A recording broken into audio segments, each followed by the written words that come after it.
All right, how's it going, you guys? Welcome to the third episode of Run Review. This one, we're going to be checking out a lot of clips of some absolutely bizarre hitboxes throughout the Souls games. And for the featured run, we're going to check out actually a tournament from a few years back. It's probably the most important tournament for me in terms of, you know, getting better at the games. And you actually learn a lot from doing tournaments for no-hit runs. It's really good practice. But anyways, yeah, a really memorable moment in an overtime in a big tournament that was going on for almost a whole week. So yeah, check that out at the end. Enjoy the run review, you guys. All right, welcome to the third episode, you guys, of Run Review. So we're gonna check out the so I was talking, like, somebody brought up this week, like, the tournaments or something. Somehow it got brought up, and like the Dark Souls 3 tournament where it was Couch and I in the final. So that's going to be the main thing we're going to check out today. So it's not really a full run, I guess, but it's the overtime, so the optional bosses and the first DLC of that tournament, which was it was pretty crazy. So, and I feel like most people probably haven't seen that at this point. So yeah. Okay, what's this clip here? Let's start out. This is Pi again making a second appearance here. I already know what this is, but I can just kind of explain. I guess I don't have like any sort of clip of the hitbox on this attack that we're about to see, but it's really messed up. So let's check it out.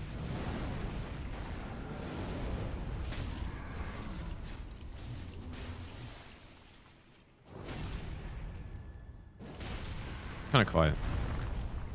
Okay, so he's getting his riposte. I'm assuming this is this looks like S1 upgrade.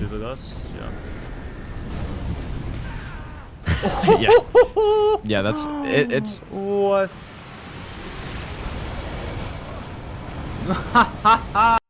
Yeah, that's pretty bad. And this like I don't know. This attack is so trash. And of course the problem, like, I mean, I don't even know, man. Like, it's just so bad. And like the best part is, like, something like this, you see that he starts walking after the attack.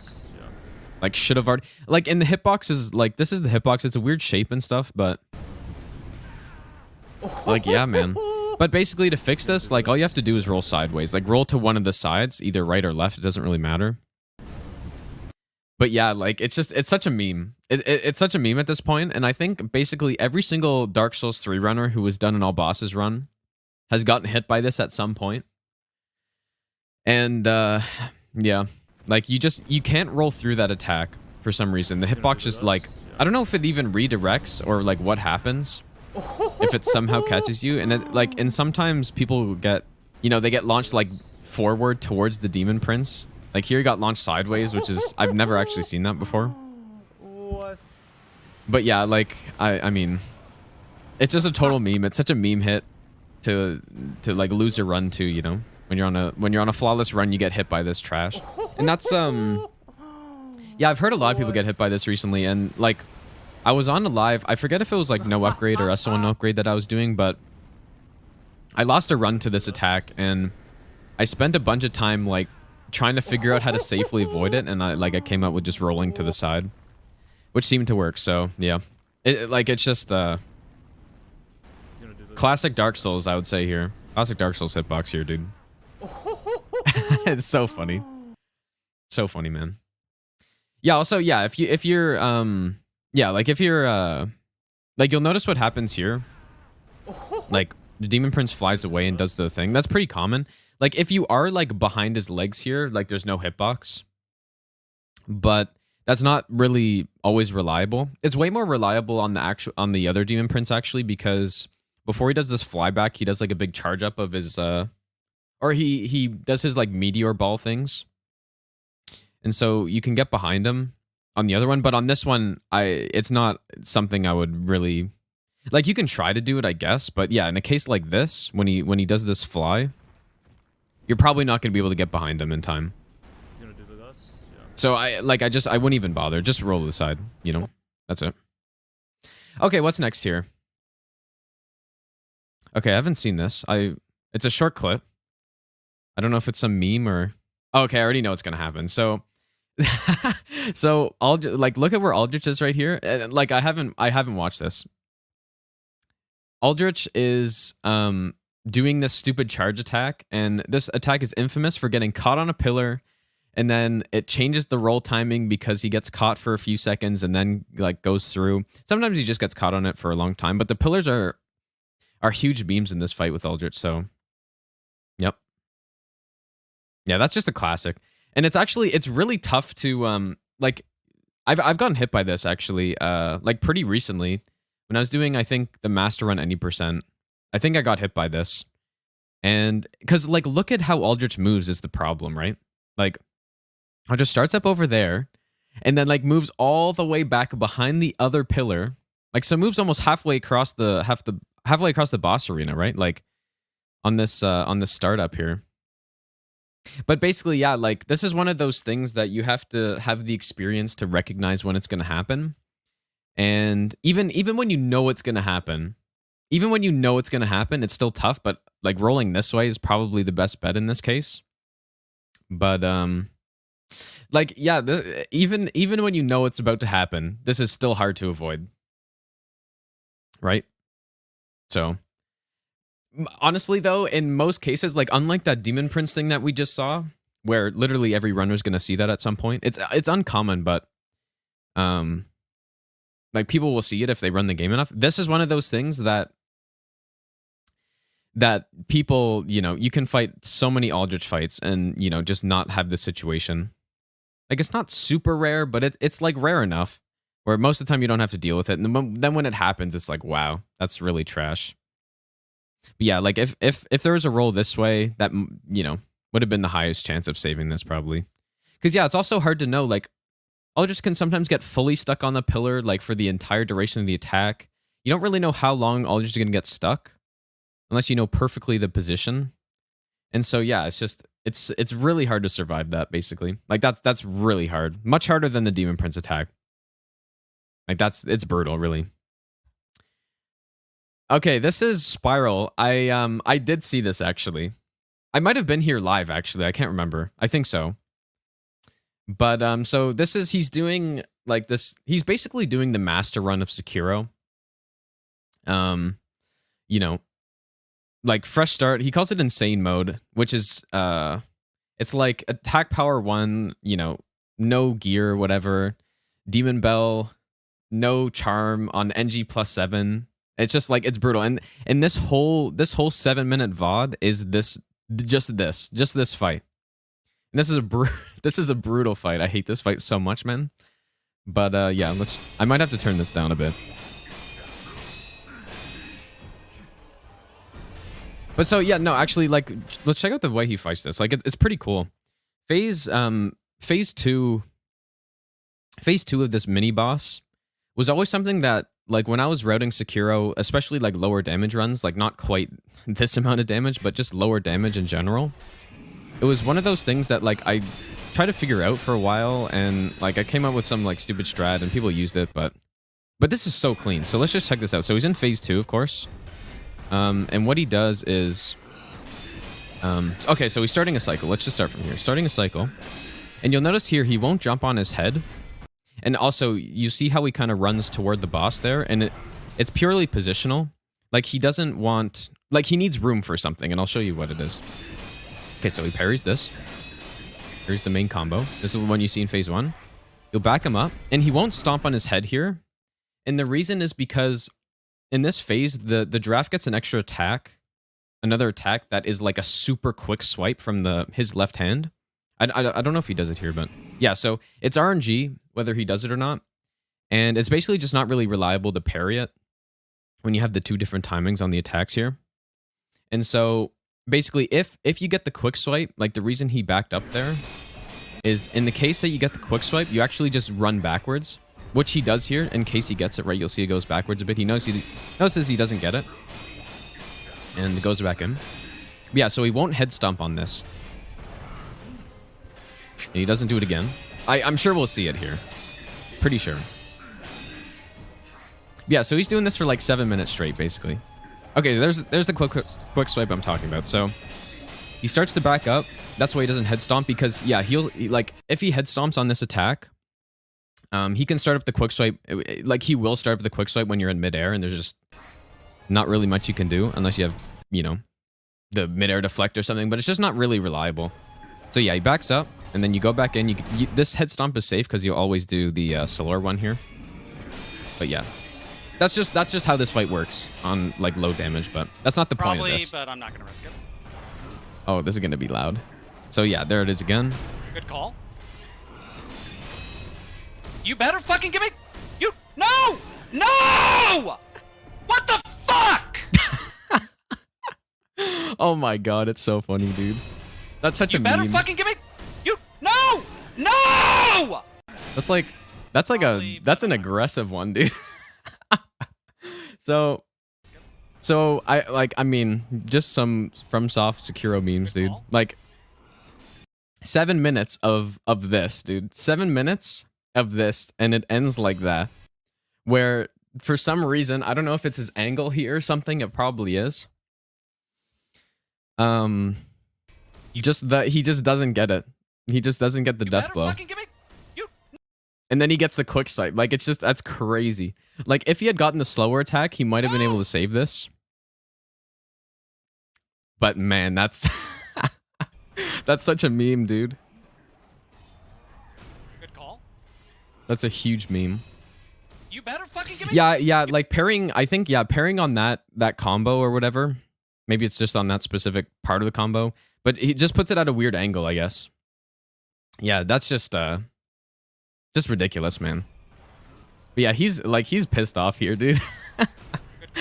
I would be too, to be fair. You better fucking give me. You no. What the fuck? Oh my god, that's funny. But yeah, that's it's an interesting way to fight that boss, though. Obviously, it's just a huge meme, but oh man, that's funny. That's funny, but also like not funny because he did this for 7.5 minutes straight, just doing the same thing over and over again. And that's how it ends, dude.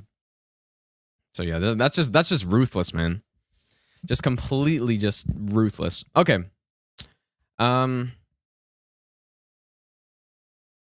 Okay, so this is like kind of a follow-up on we watched a Twin Pursuer fight the other day.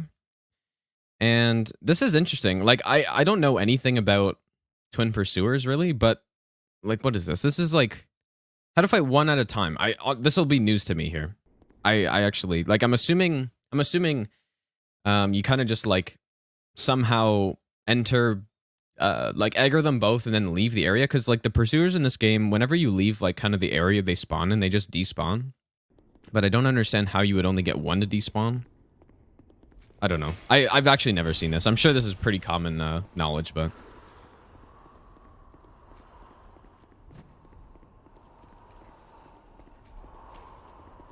Wait. Is it because...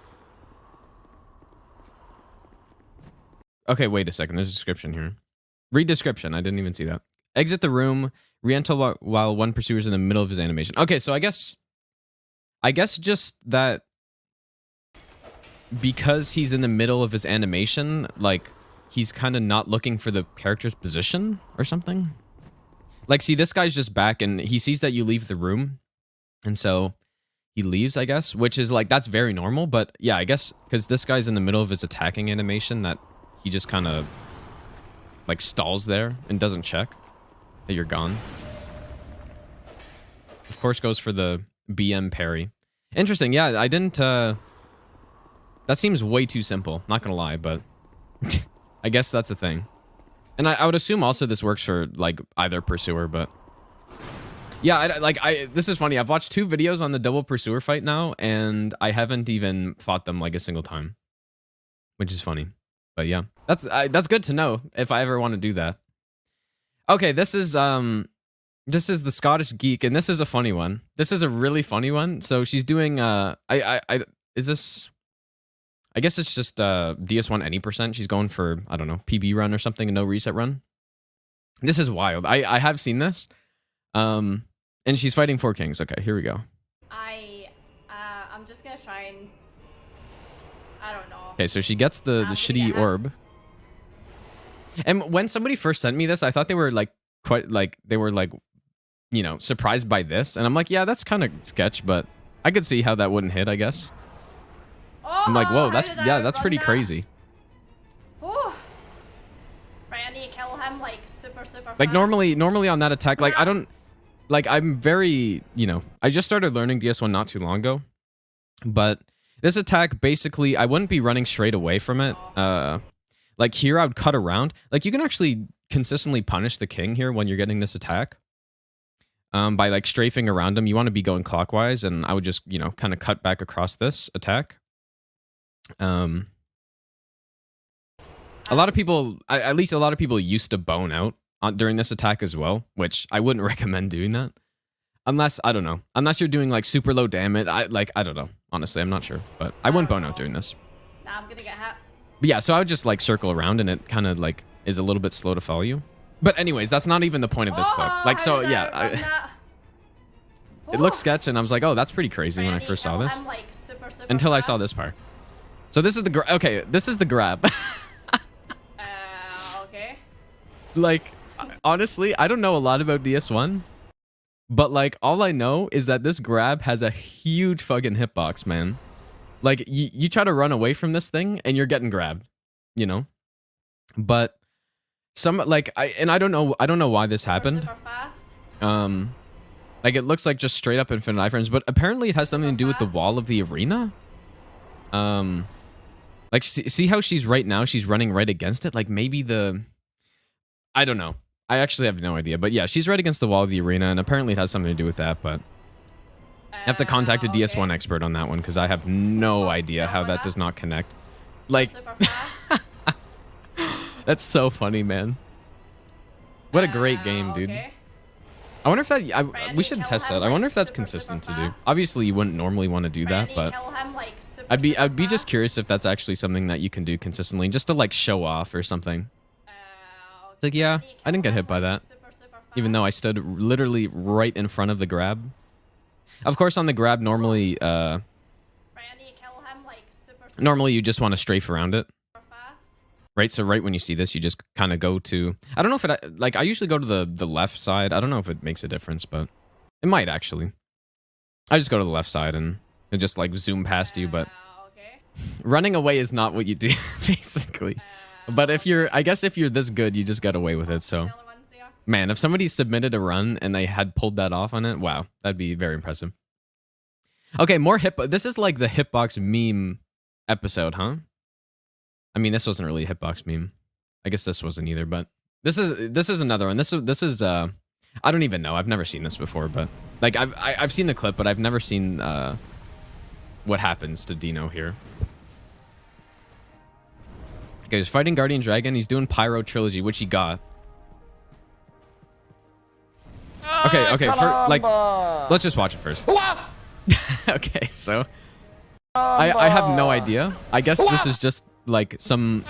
What I would guess here is that since the boss died mid-attack, the hitbox is still active. I mean, like, see how he died here? There's probably still hitboxes going on here. Kind of sounds like Luigi in this, dude. It's like a Luigi noise. But, yeah, so... He sounds like Luigi, doesn't he? I never even noticed that. But yeah, so I would, that's what I would assume happened here. This is the hitbox episode, man. This is so bad. It's so... Oh my god, man, that's so bad. But okay, so I guess to avoid this, he's a bit too far here, I'd say. Like, when I see the dragon flying back and not doing, like, one of the midair fire breaths, I would be running up towards the mouth. And I, like, this is the attack you want to bait, right? Like, this is a great attack. You just, you know, go to the feet and you get, like... His noise, dude. You get all the punish you really need on this boss for most runs. So, yeah, you want to be closer and just go underneath. And you can just, like, walk under the neck and stuff. But, you know, I guess from this position... Like, I guess next time I see... If I ever got the kill on Guardian Dragon when I was this far away, like, mid-attack, I would just stand still or something. Or just, like, go away from where the hitbox was. Caramba! Because it's interesting, because it like moves.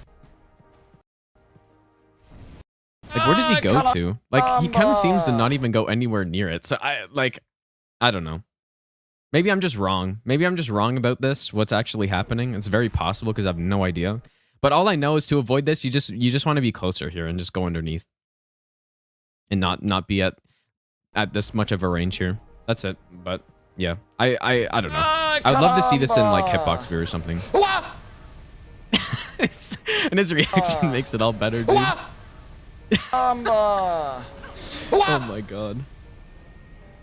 Well, no. So what you guys are saying is the fireball. It's just a fire effect from getting hit by a fire attack. It's not actually any kind of like fireball or something. Like, I think that's just that's like the point of collision, I guess. And like the games do that, right? Like they have some sort of fire effect, or whenever you get hit by some elemental damage, like there's going to be some effect on your character that matches the element. And his reaction's so good, man. What is he even saying here? He's making a... Caramba! That's pretty good. Okay. Okay, this is Caddy. I haven't seen this yet. I have no idea.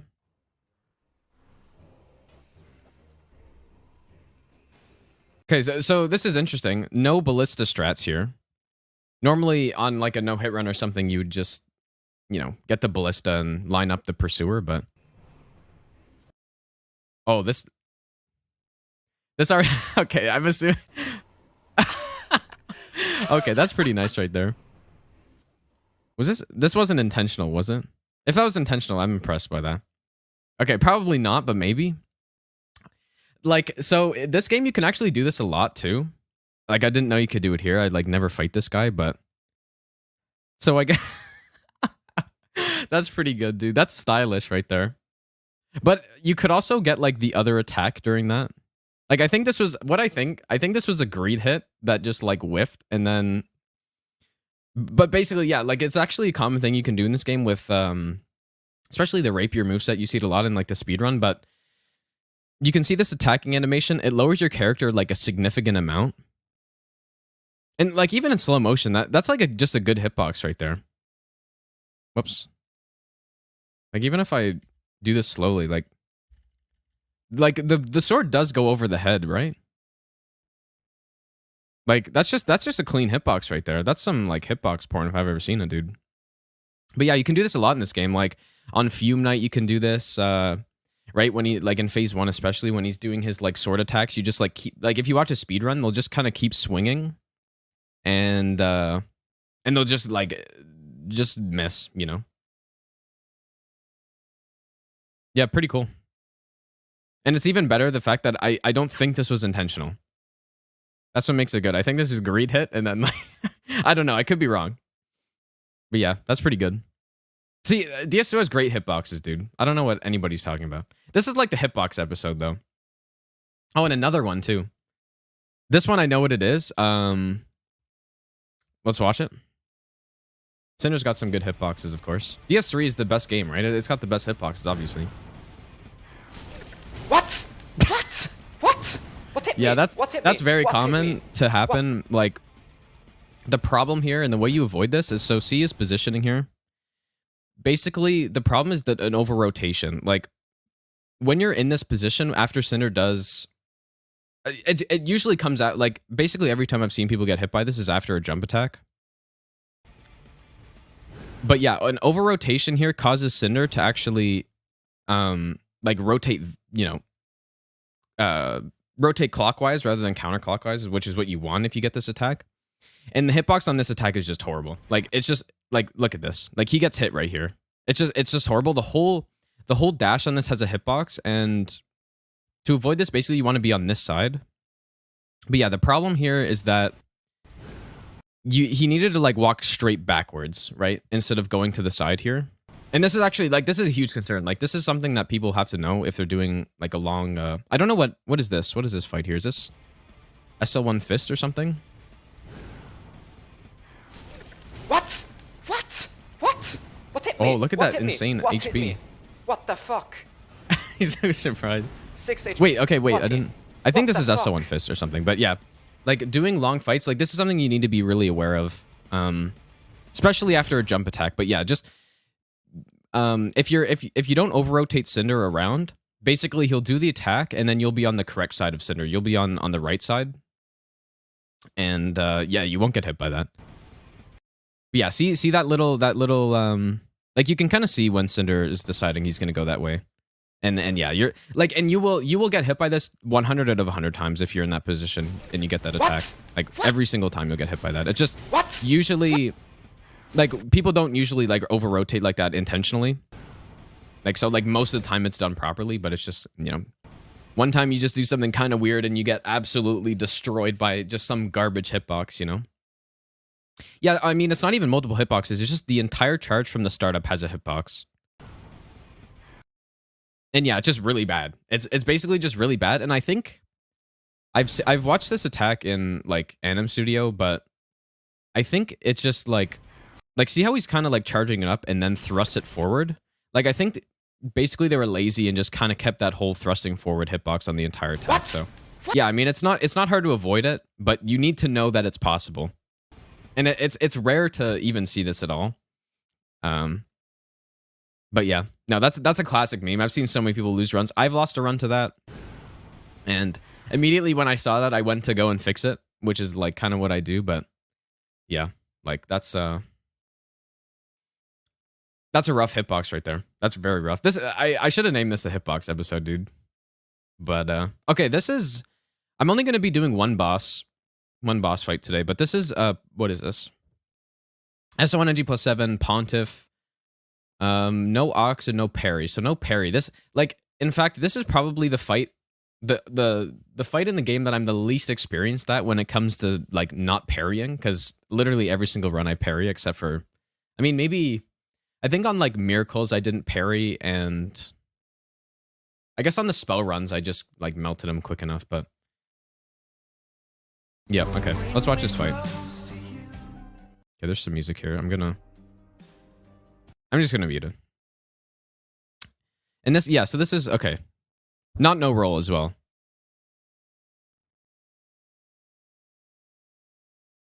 Okay, and there's a few ways you can do this. So setup here, this is the setup you kind of have to go with, I would say. Maybe you don't have to, maybe there's other options, but Dragon Star Axe, Lightning. He's also going RTSR because he's going for no hit.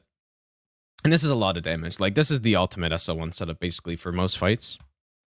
But yeah, there's like a few ways you can do this. Is like Pontiff is very like he's quick boss, and like positioning is important, but you can fight him in a few different ways. But the first thing what I like to do, the first thing I notice here, I like to roll, if I'm gonna like be fighting him like this, I'd like to roll on the right side here.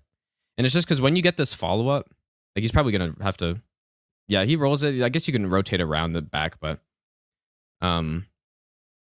yeah, look at the like 416 damage, like SO1, it's wild damage. Brett, thanks for the raid, dude. I appreciate it. Yeah, so I like to go on the right side here. And that way you'll be underneath this attack if you get it, and you can, you know, get your free punish in. But okay. Yeah, again, you know, same thing. I like that would be a way to improve this.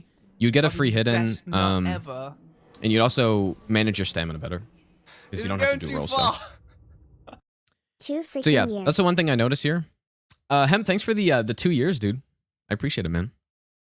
That's the one thing I noticed here, and that's a very common attack, so that would be like a significant improvement to this fight already, I think.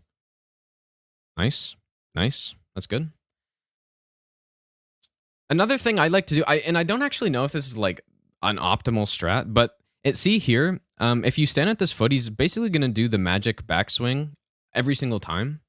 And you can kind of just rotate around, and you can even use the moveset of the axe to go underneath the attack when he doesn't. But here, like, he rotates around so he doesn't get that attack. Yeah, this is like that's perfect right there, I'd say. And he's baiting out this, like, you know, maybe that's a good way to do it. Like I said, like this is probably the fight in DS3 that I'm the least experienced at when doing this kind of fight on him, you know? And it is a very stylish fight, I do have to say. And it's a really hard fight. Like, doing no roll, it's a very tricky fight. Okay, so now we're in phase 2, and this is where the Dragon Strats is really important. So he's going to do 2 fully charged R2s on this clone and finish him off. And, like, this fight, fighting him with the clone, and this is something I've done a lot of testing with, and apparently it's doable. But basically, it's really rough to fight him with the clone alive, especially if you're not parrying. But yeah, like, there's some strats you can do where you kind of just sit in front, and you kind of use the fact that you can walk through the clone.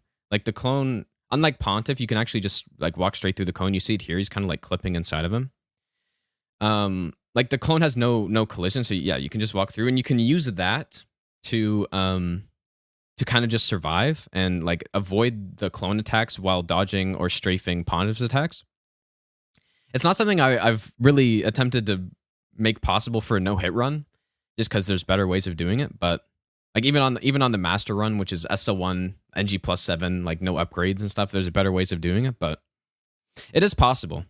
But yeah, basically killing the clone is what you should be doing, I would say.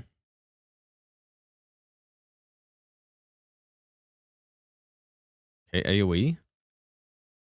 But yeah, this is, I would, like, without parrying, this fight becomes so much harder too.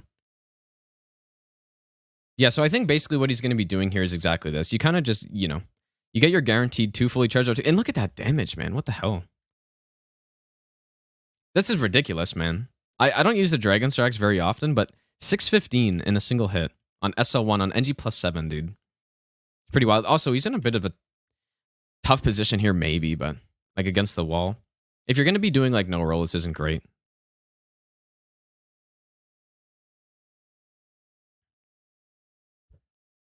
Okay, and yeah, so, like, the fire attack too, like, it's very similar. The backswing I was talking about, the magic sword, you can do the same thing with the fire, but, like, he's on, yeah, so, like, what I would be doing here normally is like, circling around this way, or you can attack and just go underneath this attack instead of having to go this way. Like, you can use the moveset of the axe, strafe underneath that big spam combo.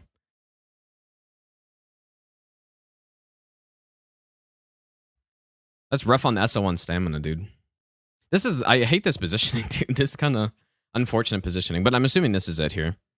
That's a nice fight, man. Like, I don't have too much to say about this. Like, this is pretty well done. I mean, in fact, it's very well done. Like, there's literally nothing here that was, like, bad. Like, maybe some small improvements, but again, yeah, like, again, this is a fight that I don't have, like, insane amounts of experience on not parrying, because I just literally always parry for every run I do. Yeah, like, very, very clean fight here, you know? This is well done. And this damage is crazy, man. Yeah, GG. Nice fight.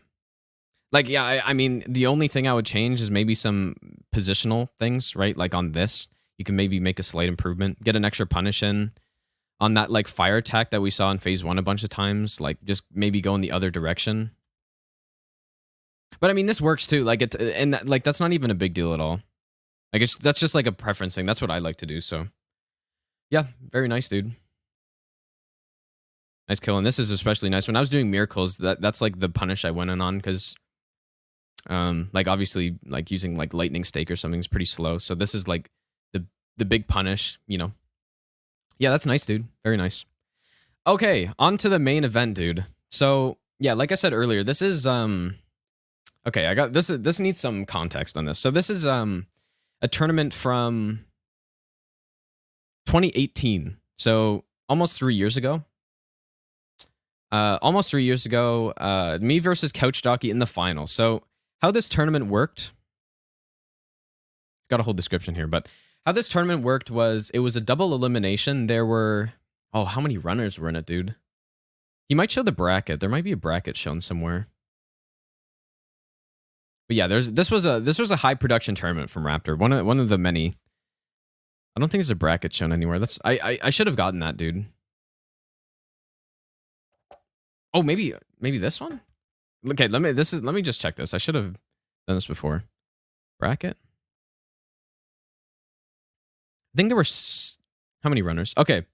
Yeah, so okay, this was right. So this was a double elimination tournament. And essentially what double elimination is you have to lose twice to get knocked out. And so yeah, we had this this was the bracket, right? So Squilla, Coltrane, me, Faraz in the first round, Couch, Positive, known as Posy, Donnie Rex, Susie, and yeah, so I guess there were 8 runners in this tournament. I kind of thought there were more for some reason, but yeah, so how it worked was, you know, I beat Faraz, Squilla beat Coltrane, and then round 2, I was matched against Squilla, I beat him. And then we had the semifinals where I guess, yeah, this was before. I lost to Couch in this round, so I had 1 loss going into the final. Did I have to beat? I think I had to beat Squilla again, actually.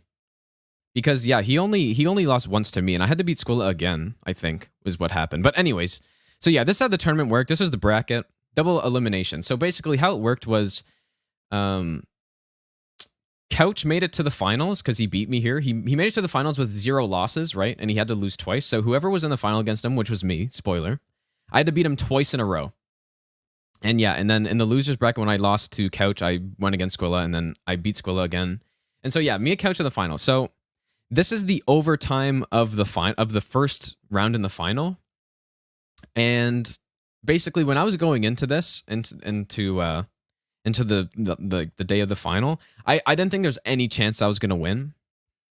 And so I went SL1 for this run. Just to, like, that's kind of just what I did when the tournaments, and like, even look at this stupid thing that Raptor put in. Rebel that he is, Dino started before the comment. Anyways, I like showed off a little bit, but in this case, I was kind of just doing it. I didn't have a great tournament.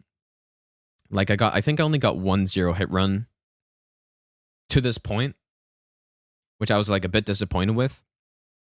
And so yeah, I was like, to beat Couch, obviously I have to get 0 hits, and like I haven't done it, so I'm just gonna do something different basically. And so yeah, I went SL1, and yeah, we both got 0 hit on the any percent. And so what happened was when you went into any percent, you both tied.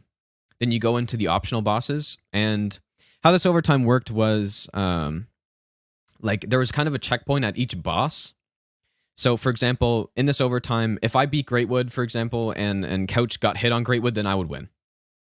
Is how it worked. So yeah, that's how it worked. And we were both past the any percent, and I did SL1. Couch was doing his classic pyro, and he just never got hit, dude. Like, where's the bracket? Like, he just never got hit. 0. He got probably some super unlucky hit in the second round. He did 0 in this round. He did 0 in this round. Like, he just never got hit, man. And he was so consistent. And then he did another 0 in the final as well on any percent. Yeah, so this is starting off after we both did 0 hit any percent. And again, I'm SL1, Couch is doing pyro. And yeah.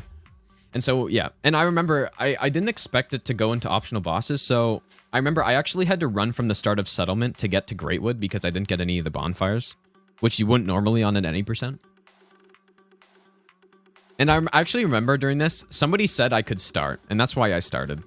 So I wasn't trying to like be an idiot or something. Like, somebody told me to start, and so I'm like, okay, I guess I'll start. But yeah, this was probably my favorite tournament, actually. Like, even though I didn't perform the absolute best in it, like just the format and stuff, and it was a grind, dude. Like, it happened over the course of like a week, right? Because so many runs had to be done. So, and yeah, these tournaments don't really happen anymore, which I guess they could if people set them up, but yeah. So SL1, I'm doing Greatwood, and Couch is just waiting for the go. And like I said, somebody told me I could go, so that's why I was going here. And yeah, what you would normally do is, yeah, firebomb, kill all the little guys, and then even on SL1, like, the kill on Greatwood's completely scripted, so yep. Go and kill this guy. I don't know how many hits it's going to be. Not a lot. Yeah. Like, the SL1 damage is pretty solid. Yeah, like, that's pretty free. Greatwood's free for everybody. Like, basically any run where you have a significant amount of damage.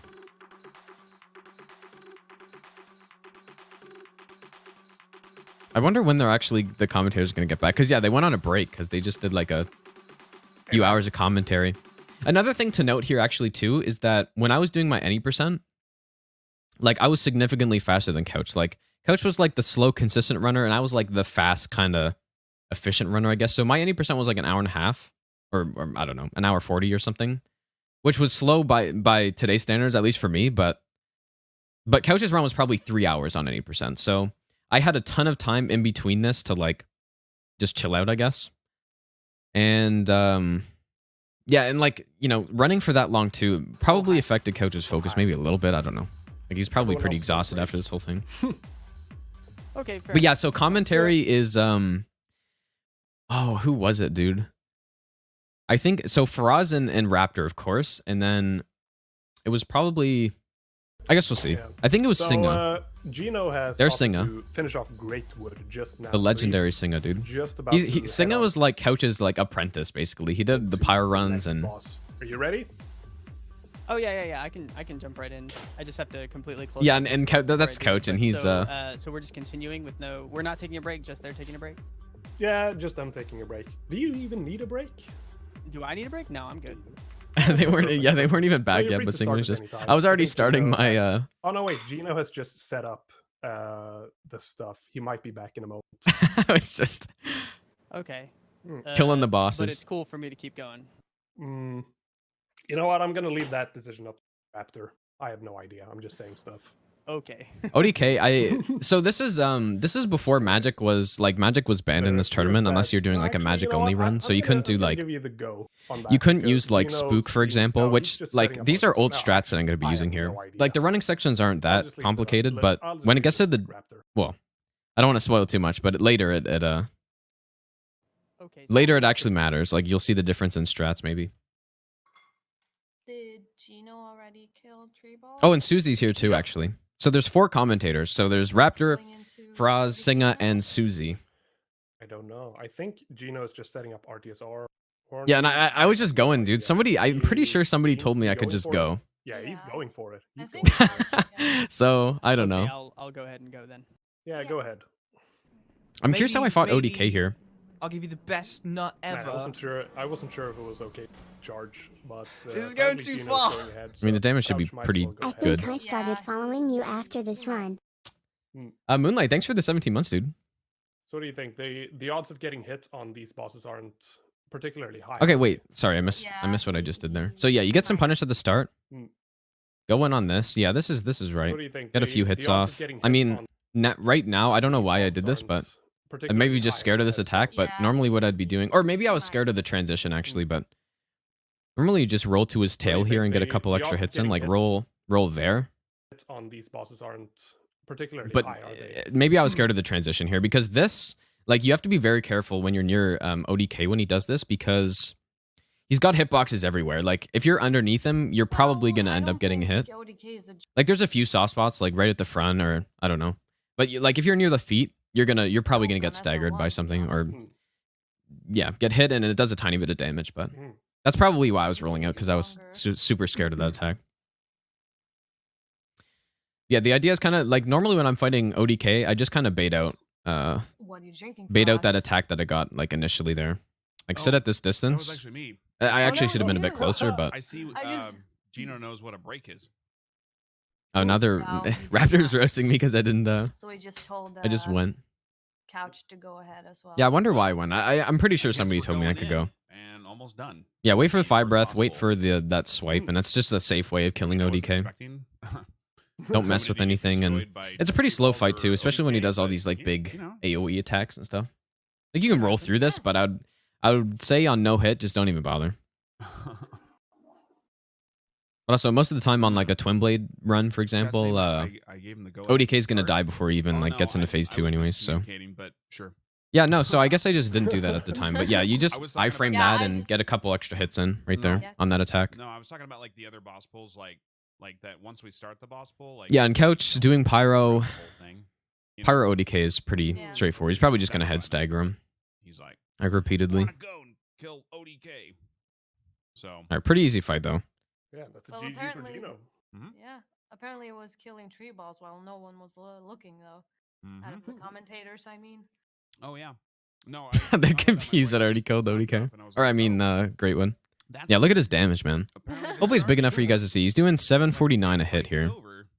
And yeah, you can get the headshots really easily too Early boss, with the I black believe fire orb. he Yeah. is- And yeah, just he completely is free fight. relatively Like Pyro, quite literally. Pyro is probably the single strongest And that's like GG. kind of class you can go on the base game. First play Like done. DLC, it's a bit different, Boss pool number 2. Oceiros. and you'll see a little bit of it in this run. But yeah, like in the base game, Pyro is super OP. This is gonna be good.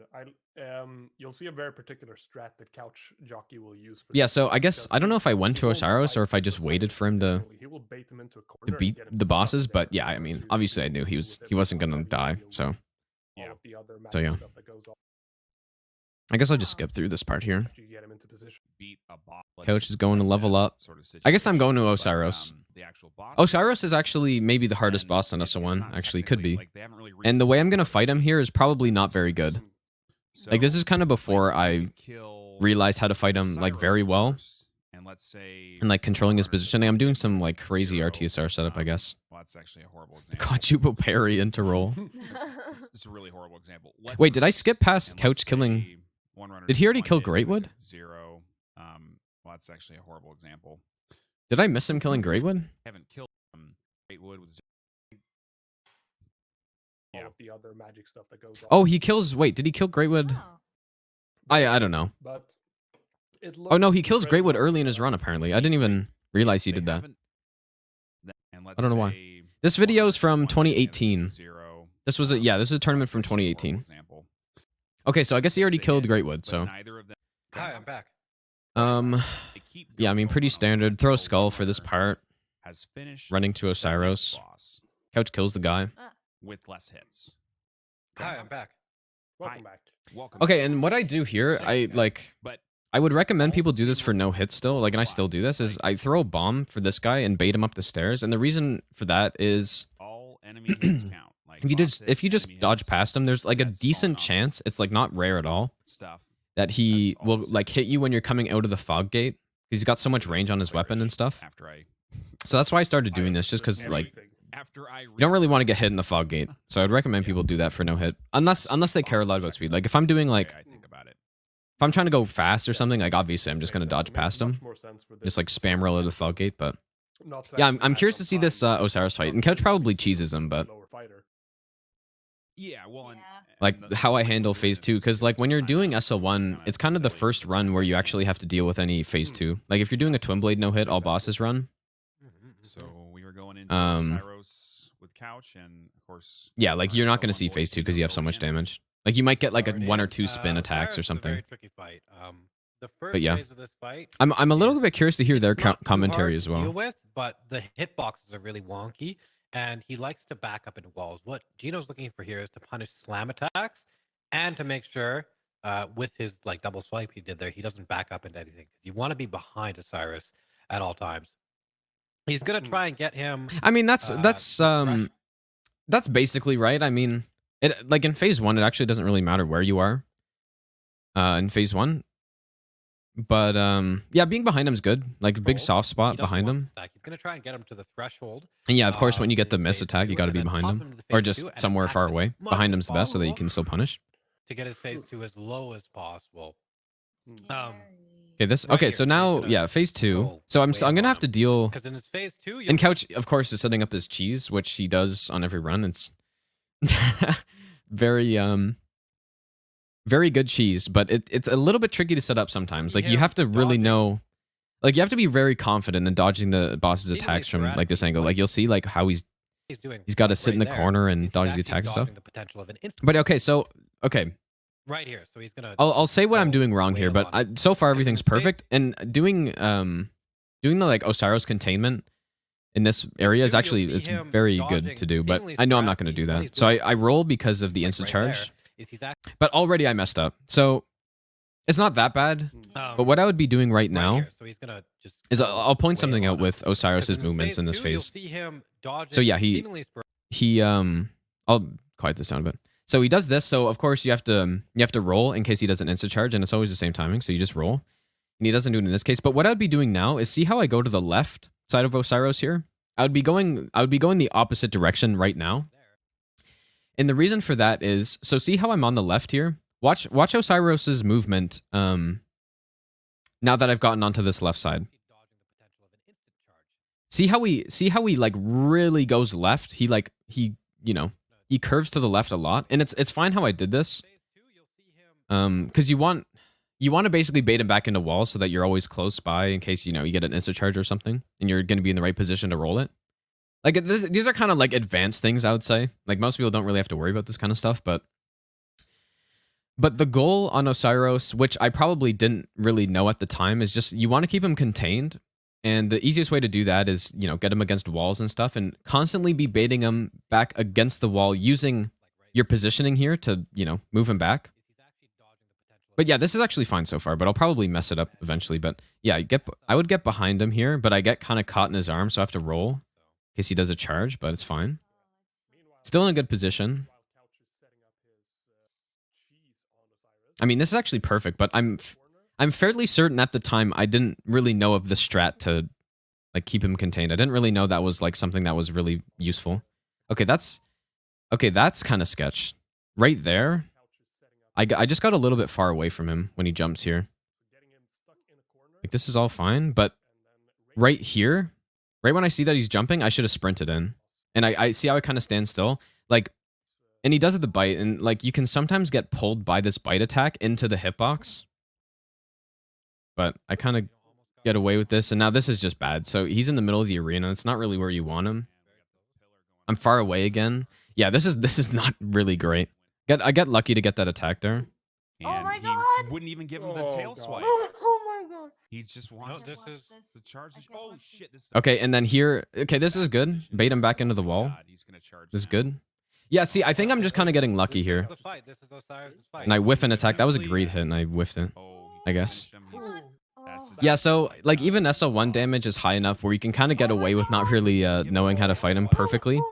And in this fight, like I got lucky, dude. Like I got lucky that like I kept baiting him back to walls. Like it wasn't intentional. I can tell you for a fact that it was not intentional because I only started doing or like paying attention to Osiris's position around when I did SO1 upgrades, and this is before that, right? This is 2018, and I got SO1 no upgrades, all bosses, a few months after this. So, but yeah, I mean, not a bad fight, but I did get a bit lucky there.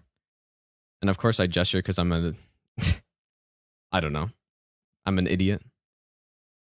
Or at least tried to, but I forgot because I'm following in the footsteps of Ray Dimitri. And yeah, couch set up as cheese. I kind of missed that whole thing. But the idea with the cheese is that you get him to a certain HP threshold. This is good. This is going to be like 2 runs at once, dude. It's like the double run review. So yeah, he gets in the corner here, and you set up the right amount of HP to where Oceiros is 1 hit away from transitioning, and you're waiting for the missed attack. You can do it on other attacks as well, depending on how quickly you can get that damage off on him. So right, if you're doing like sorcery and you're using, I don't know, like a soul arrow, for example, or like a great soul arrow, you can do it on some more attacks, but he's going to wait for the miss attack. And when does he get it? He gets it here. So when he gets the miss attack, he sees that he gets it, and Oceiros is in the right position, and then you get your hit off, and then Oceiros will transition. And the reason why you need this timing to set this up, I'm sure it's possible without it, but it's probably way less consistent. But you need time to circle around this wall. And this whole animation that he goes into here in the transition gives you enough time to get around, and then Oceiros is just caged in, basically. And so yeah, he just waits for the right moment to get his attack in, and you know, goes into his menu, makes a sandwich, dude. That's like the one attack. This is like the only attacker, like the crystal attacks are the only ones you have to be worried about. Yeah, he gets his hits off, and that's it. Like that's the whole fight. And you can do this with melee and stuff too, but I probably wouldn't most of the time, just because I kind of like fighting Oceiros. But yeah, so he just does that the whole fight.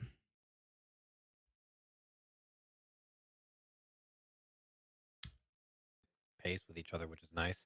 Yeah.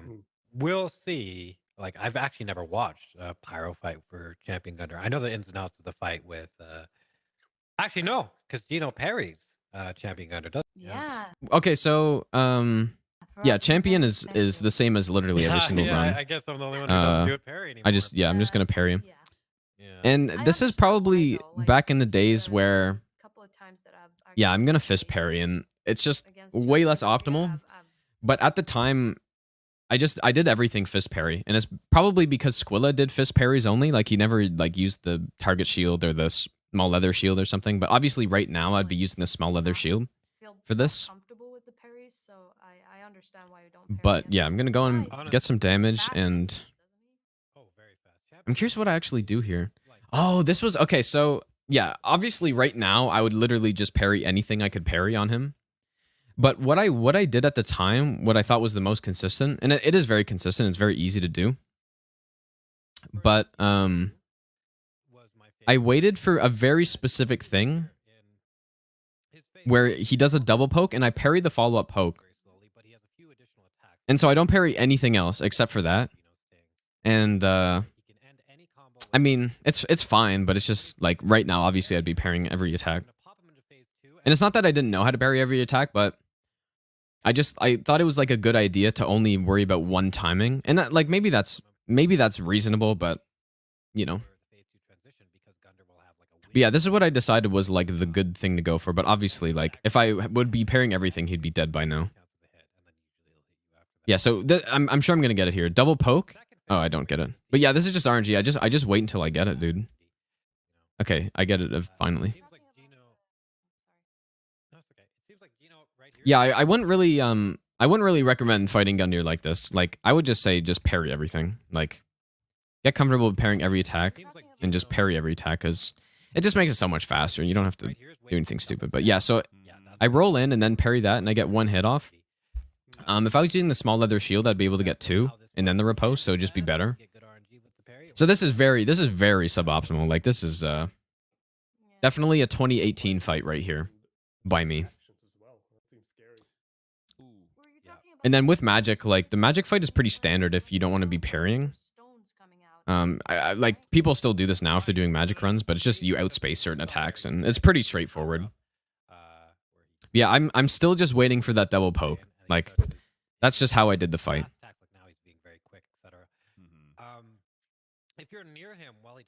And yeah, like I mean, not great, but it worked, I guess. Yeah, just parry that. And I kind of have so much damage that it's not like a big deal, even though it's still a really long fight. Like I'm sure my master run fight was like a similar length to this one. And like the master run, I of course parried everything. It's a rough attack. It doesn't look like much, but we're going into some early fire Look damage. at Couch's damage, dude. He got 1600 damage in one hit there. Yeah, it's a rough attack. It doesn't look like much. Or no, not in one hit. Sorry, 2 hits, 1600 damage. Really nice damage during that opening. Yeah, I'll show a bit of the Pyro Gundyr fight, but yeah, it's like he kind of just waits for certain combos where he can outspace an attack, and then like here, outspaces it, goes for a hit, and his fight's gonna be much faster than mine because he's got way more damage, 1200 damage in a single hit. And yeah, I mean, if you're doing spells and you don't have that much damage, like you could argue that parrying is still better in this case because you're getting like counter hits and stuff, or like you're hitting Gundyr when he's in his counter frames, and then like even if you're not getting riposte, like you're still gonna be getting more damage, and it's gonna be a faster fight. But in the case of like spells that don't do that much damage, like this is a good way of doing it. Yeah, like for example, if you're using like Sunlight Spear, which is what I used in all achievements, parrying's the way to go because you get massive damage, like especially with the up close hit. That's very precise and it looks so scary. Yeah, but I mean, his fight's way cleaner than mine, like way cleaner. That's a very nice fight he had. Very nice, much better. Okay, we're going into Wyvern, right? So yeah, we both get through with no hits. Go to the next boss. We go to Wyvern. I bet you I did not plunge here. What I started doing at the time, because of no upgrade, no hit, was I kind of like figured out that it was super easy to kill Wyvern without going to the top and doing the plunge. And this is before people on no hit started doing like the skip, right, where you just like get on the railing at the bottom. But yeah, so on no upgrade, I started using Frostbite on the Wyvern because it did so much damage, and yeah, and then I just killed him. I just killed him like straight up Wyvern fight. And I bet you I did this in this run as well, and which probably took like an hour. Yeah, set up RTSR. Yeah, that's probably for sure what I'm gonna do. And at the time, most people did the plunge strat where they like literally went all the way around the arena, like the intended way, which is just awful, like just horrible. Like, so the way I'm doing it is definitely safer than going around, but it's gonna be really slow since I don't have frost. And yeah, that's exactly what I do. I poison them. But yeah, I guess I'll just show a bit of what it looks like because people don't really do this anymore, or maybe they do. I don't know. But yeah, you just like bait out the attack, this attack, and get some hits in. No, I've seen him cheese them. I don't know if this is sorcery. And this was really fast on like when you had frostbite because like a proc of frostbite did like a few thousand damage, you know. So we can expect him to go the full length through this arena, and he's going to fight the deck. So yeah, I'm getting the poison built up, and I'm pretty sure I don't even get poison on him actually on this. I can't remember. You're not supposed to fight this ancient wyvern. But yeah. Doing it. In Pyro, he's gonna. I think what Couch does, he just goes to that safe spot and just like snipes him once he kills these guys. I guess. Probably, but yeah, I mean, Wyvern's pretty boring. But oh no, maybe he does. What is he doing here? Oh, he does plunge. Okay, interesting. I don't know. That's true. Yeah, if you're like, man, this big dragon. And he's gonna fight the chain snake guy too. Like I'm fairly certain like nobody does this anymore. But yeah, look at the difference in timing though. Like I didn't get my poison off, which is like a big chunk of damage on him because he's got a huge HP pool. But he's messed around with. Yep. And Couch is going through slowly. He's killing everything, dude. Dodge every single toss. He calculates everything. And Yeah, he's just trying to beat the guy away, I guess. This is the safest route. Well, no. Why doesn't he just go up the stairs here where Gino? Yeah, look at my damage. I'm doing 116 damage a swing on him, dude. Like I'm just dealing like no damage at all. That doorway the entire time. He can literally just free aim fireballs into his face. Because it's not safe. Because it's not safe. He's gotten hit like that. I've never got hit there. It's impossible to get hit there. Yeah, and he's gonna fight the chain snake, dude. Like that's I would rather fight Wyvern here for like 10 minutes than fight that guy. He's so annoying. Who knows? Like I don't know how much damage. He definitely has enough. He has plenty. He has enough to kill him. That's not a problem. No, well, of course, right? Yeah, no. Right now, what I'd be doing is the cheese, where basically you get the fire breath attack. You run up on this ledge and then you do a jump attack, which turns into a plunge when you start falling. And you basically just plunge him, right? Like the normal plunge, but you just skip having to go all the way around the arena. Seen it done on a million bow only. That's what I'd be doing now. It's very simple. In fact, And like I knew how to do that at the time, but I wasn't really sure if it was like allowed on no hit and stuff, so I just didn't bother.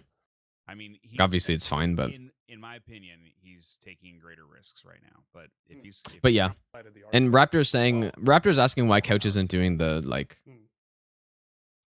safe spot strat on Wyvern. I actually have no idea. Maybe his damage is too low or something. Not sure. Well, and there's no explanation for Gino. That's enough.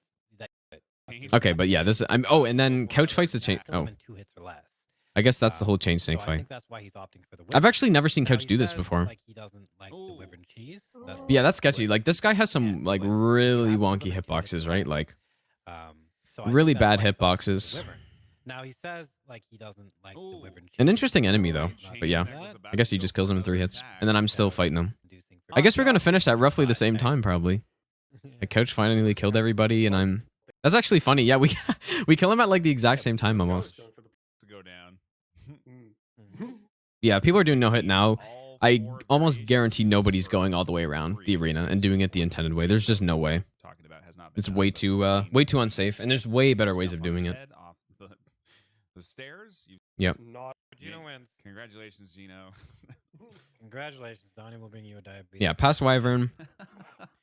Nameless, I don't know how Couch fights him actually on this, because Nameless on like with range is really easy, but Pyro might not have enough range to kind of abuse the lack of AI that Nameless has when he's at range. Like he literally can only do 2 attacks, and they're both like the wind attacks when you're that far away. And you all see the first phase while you're doing no skull. So this is like kind of the older strat here. It's still a good strat to do, but normally what I would do now, which I've actually seen not work a few times, but you go stand in this little spot, like you go around and then you stand where this item is, and then the Wyvern just kind of flies off. But I don't do that here. So basically there's a soft spot in here with the fire hitbox.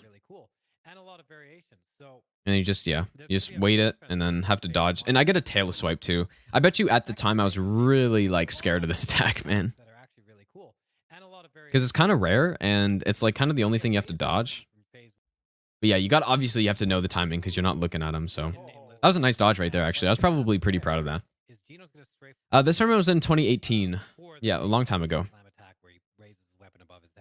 Now it's interesting, but the next time he does that, Yeah, that's still a good strat. Like that's still a very consistent way to do that wyvern there. But just people do that other strat now to avoid. Also, wow, this is not good what I'm doing here. But I'll finish what I'm saying. Basically, people just do this strat now to avoid having to actually dodge anything. So okay, what I messed up here. What I would first of all, like this is probably consistent, but what I would be doing now is when I see I get the soul mass attack, I run up the right side here, which baits out the soul mass to like shoot away, and then you cut across and then run across the ramp just to the bonfire. And it's completely safe to do that. You might have to dodge a whip attack maybe if you're slow, but yeah, that's what I'd be doing now. But what I used to do, and I did this for a while, is I just kind of sprinted through and then just like spammed a roll up here.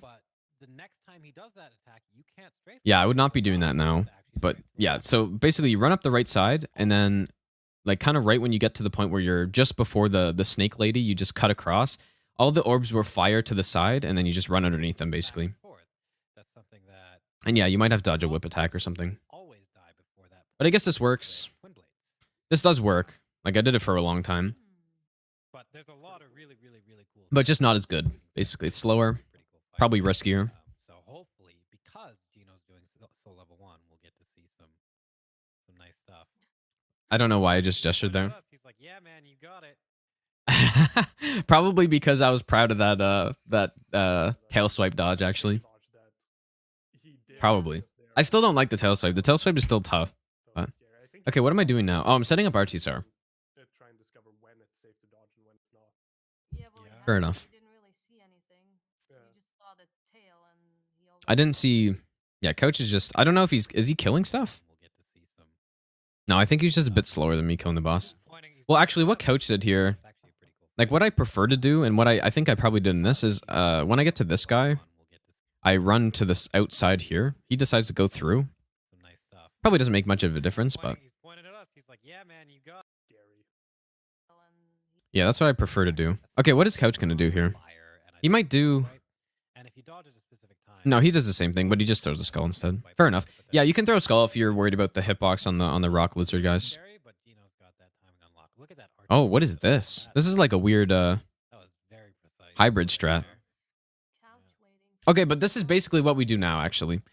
Instead of running there first, though, we actually just go straight to the window. But yeah, no, that's interesting. That's basically what we do now. But yeah, you don't have to run up first. And you had to like... We didn't have to dodge an attack, but I guess you could potentially have to dodge an attack there. No, I don't agree opting for the cheese from the Yeah, I just like slow walk to not aggro these guys here.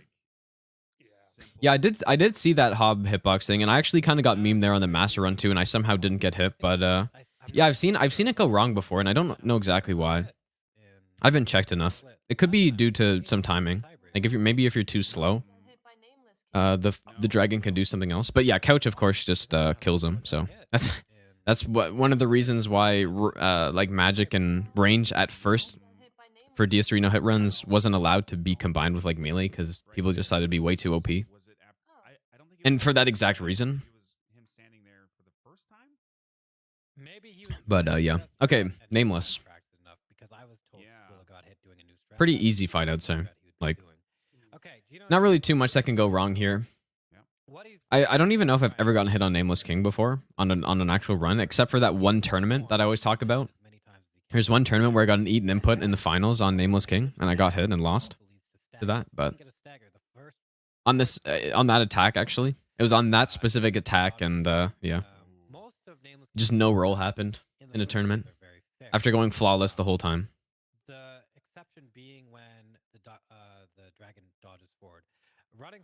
Yeah, run inside, get your hits off. Yeah, and the damage is so good on SO1, it didn't even matter. I probably did not mean to get that riposte, though. In fact, I certainly did not mean to get this riposte, I bet. Probably should have just done like an R2 or something first. if you're not in The straight sword moveset, I will say, that was quite awkward on this fight, on the first phase, because it's like it hits a bit low. goodbye Gino, first phase over. Yeah, and Couch is going to do the same thing, but just with way more damage. Yep. And of course, yeah, on this attack, Now, this attack has like no hitbox when you're close to the feet. you've seen a lot. You don't even have to be that close to the feet, but five or so hits with the twin blades. It'll probably take about man, there's so much going on here. with the broadsword. The double boss. He can punish more often. Oh, and I'm doing, oh god, man, that's, see, okay, so see how I'm doing, I'm using one-handed broadsword, which is fine, but one thing you want to do if you're using one-handed broadsword, and it's a mistake that a lot of people make when they're doing SL1, like just the base SL1, is doing rolling attacks with the broadsword. And they're so bad. Like, they're so bad. Like, look at the damage. So 202 with a rolling attack versus how much? With a 202 versus, like, 269, I guess? Like, it's just, it's so much less damage, and especially when there's no need to do a rolling attack. Like, you're just losing out on a huge amount of damage, right? So, yeah, never, and look at, I just do rolling attacks all the time, and it's because I was used to, like, twin blades and, you know, other weapons here, which have good rolling attacks, but yeah, like, all of these, when I'm doing rolling attacks, I'm just losing out on straight up so much damage. So, and I probably do it every time here, because I kind of didn't really think about that. Yeah, I definitely see a lot of people making this mistake on the SO1 as well. And it's obviously it's not a big deal. Oh man. Like if you know the fights anyways, but you're just sacrificing like a ton of damage for no reason. So Quadruple stab, and he punished nice it every stagger. time. That's why he's staying in front of the boss instead of dodging to the left, right. And now we're gonna see phase 2. That slam Yeah, so attack he was Couch, talking about, if he does it like what again, you can do with Nameless King on range builds like sorcery and stuff is kind of just stay away from him, and he'll only do the wave attacks basically. So I've never actually seen this this fight or Couch do this fight with Pyro. I don't think. Yeah, so he's waiting to get the attacks here, and then he's gonna punish after this. And I guess you have to be a bit closer with Pyro just because it has less range. But yeah, it's the exact same idea. And yeah, of course I'm fighting phase 2. I don't know if I missed anything here. Like I don't think I got a stomp or anything. Yeah, I got a riposte. Slam attack I was talking about, if he does it again, Gino's got to dodge to the left, not the right. Oh my god, just eye framing that lightning. It has Okay, there's one thing on this attack actually that's interesting, I guess. But basically there's two possible things he can do here. He can do that slam that he does at the phase transition. Or he can just do what he like would normally do on this attack in phase 1, just like follow up or something. a little bit, you know. Like this. So in this case he doesn't do it, but or I guess he can also just like cancel it. Waiting for Okay. I think so. I don't know. I can't remember. But I'll probably see at some point in this fight, yeah, like what I like to do when he does that is just kind of like run to the side of him. Like, I guess you could just dodge the attack, but it makes it so that you don't actually have to worry about any sort of like hitboxes or something. Like, if I get it, I'll explain it. Yeah, I'm kind of just getting spammed with this like back swipe. Okay, of course he does that again. You get a few hits off. Probably get 4 hits off, but I was probably worried about stamina, so it's probably pretty reasonable. It's a really cool attack. I really like that attack actually. Okay, there it is. So I was looking at Couch right there. So I rolled that.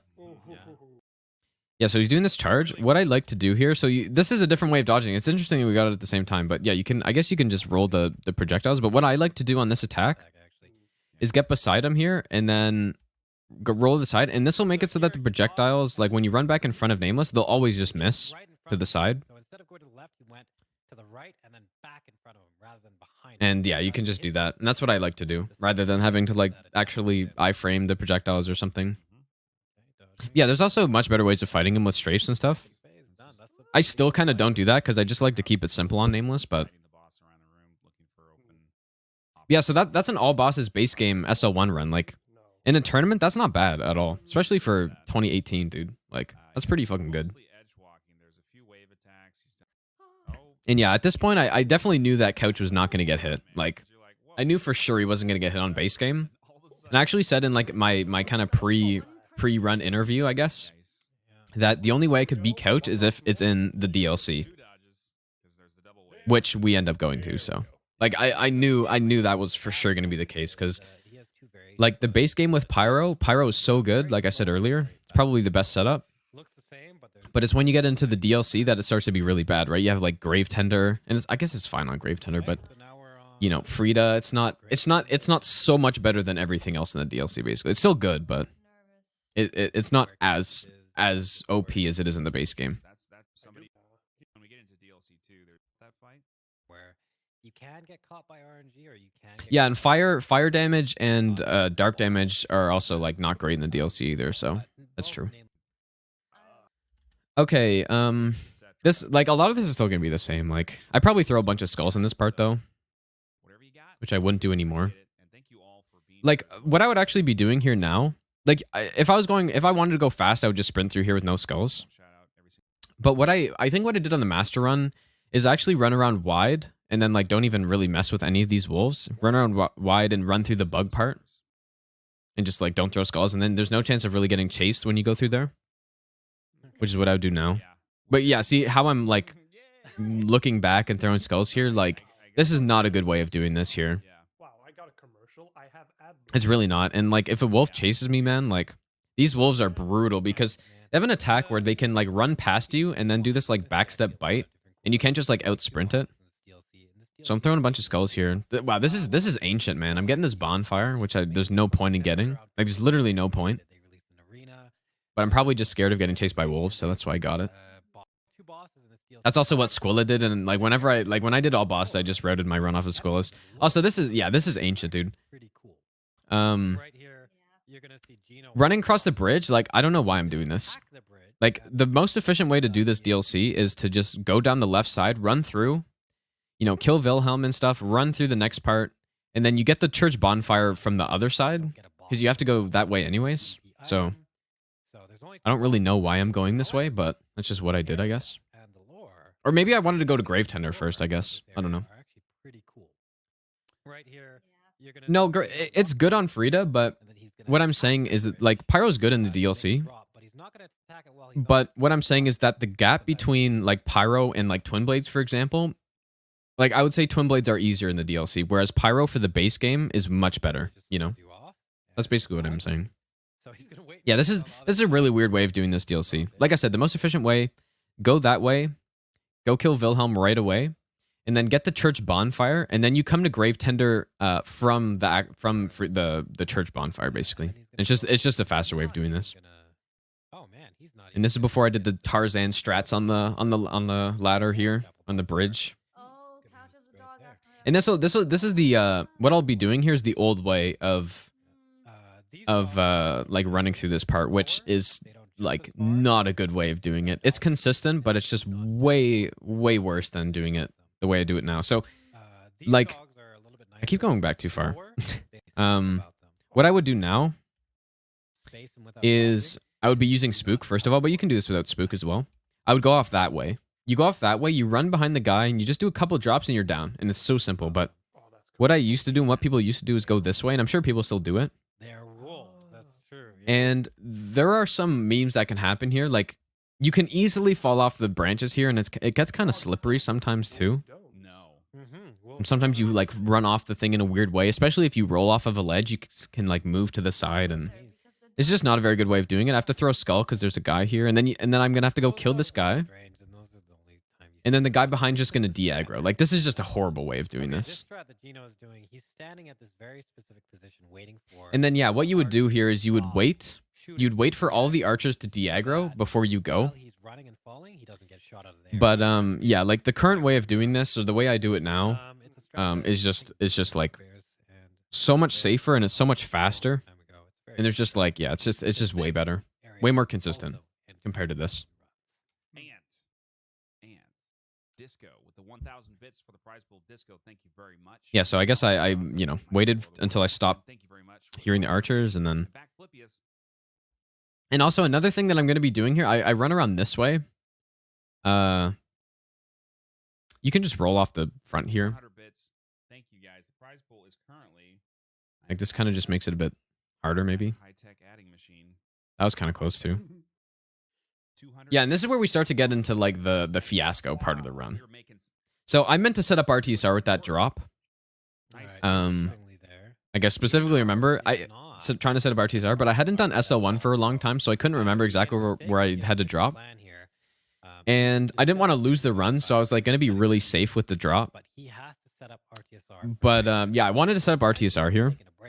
And so like when I got to this point, I'm like, okay, I'm just going to do Friede first, I guess. Like, I'm just going to do Friede first. Okay, yeah. And then just like kind of worry about Grave Tender after Frieda's dead. That's what I was thinking. I'm just like, I'll just leave it for later. Used to the dexterity he has or something like that. He knows you can actually. And so yeah, I should have come down here the first way instead of going across the bridge. I don't know. Like that's just what I did at the time, but it's just less efficient. Like you're literally just like adding time to your run for no reason, running across that bridge. Okay, and Couch is going down too. He's as Couch does, he kind of just killed everybody. And this is kind of wow, this is kind of sketchy, man. But yeah, same idea, I think. Probably throws a skull, kills a guy. Yeah, it's the exact same idea, basically. Run past this part. I think I probably threw 2 skulls for this guy. It's fine. It's reasonable. And yeah, like this guy right before the ladder here, I'll like kind of check his position. Sometimes he can be right in front of it. And if you go to try to climb the ladder, like when he's right there, he can poke you.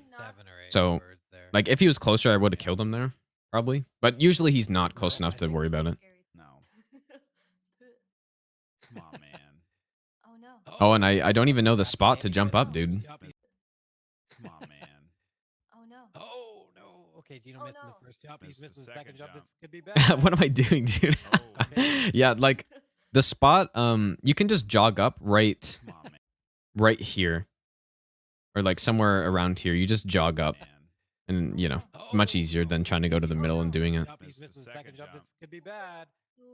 Oh. Okay, he gets Yeah, that was not very clean at all. But He's not being potential. and yeah, Couch is going to Grave Tender right away. murderer, dude. Oh my god. Yeah, Only if you're gonna get the upgrades full in. It is worth it if you're gonna go get the large shards from the DLC, because then you can get a +5 before Deacons and Watchers. But if you're not gonna get the large shards, then no, probably not. There's no point. Couch actually beat Gino to the boss. So, all right. Okay, Wilhelm, I've always done the same Wilhelm strat. Like this is an ancient strat of just kicking him off. Very specific here. So that's pretty boring. Okay, let's watch Couch's fight here. Yeah. So he'll catch up on him. Yep. I've kind of been paying attention to my run the whole time because I can actually like explain what I was thinking. But yeah, Couch has been doing the run the whole time too. So he'll catch up on him. Yep. Okay, so he throws the orb. Throws the orb at them, insta kills them. Hoodlum, thanks for the 7 months, dude. One in the. That's a nice strat, actually. Like I haven't really used pyro in the DLCs very much, so that's nice. Just Couch is the god of frames, of course, so So he'll catch up. no pressure, no problem. Gets the nice frame. I guess pyro is easy to frame, but yeah, and I guess he's just gonna wait for the right opportunity on the wolf, and he gets him. Yeah, and then meanwhile, I'm kicking Wilhelm off. This is a very standard strat. You just knock him off the ledge.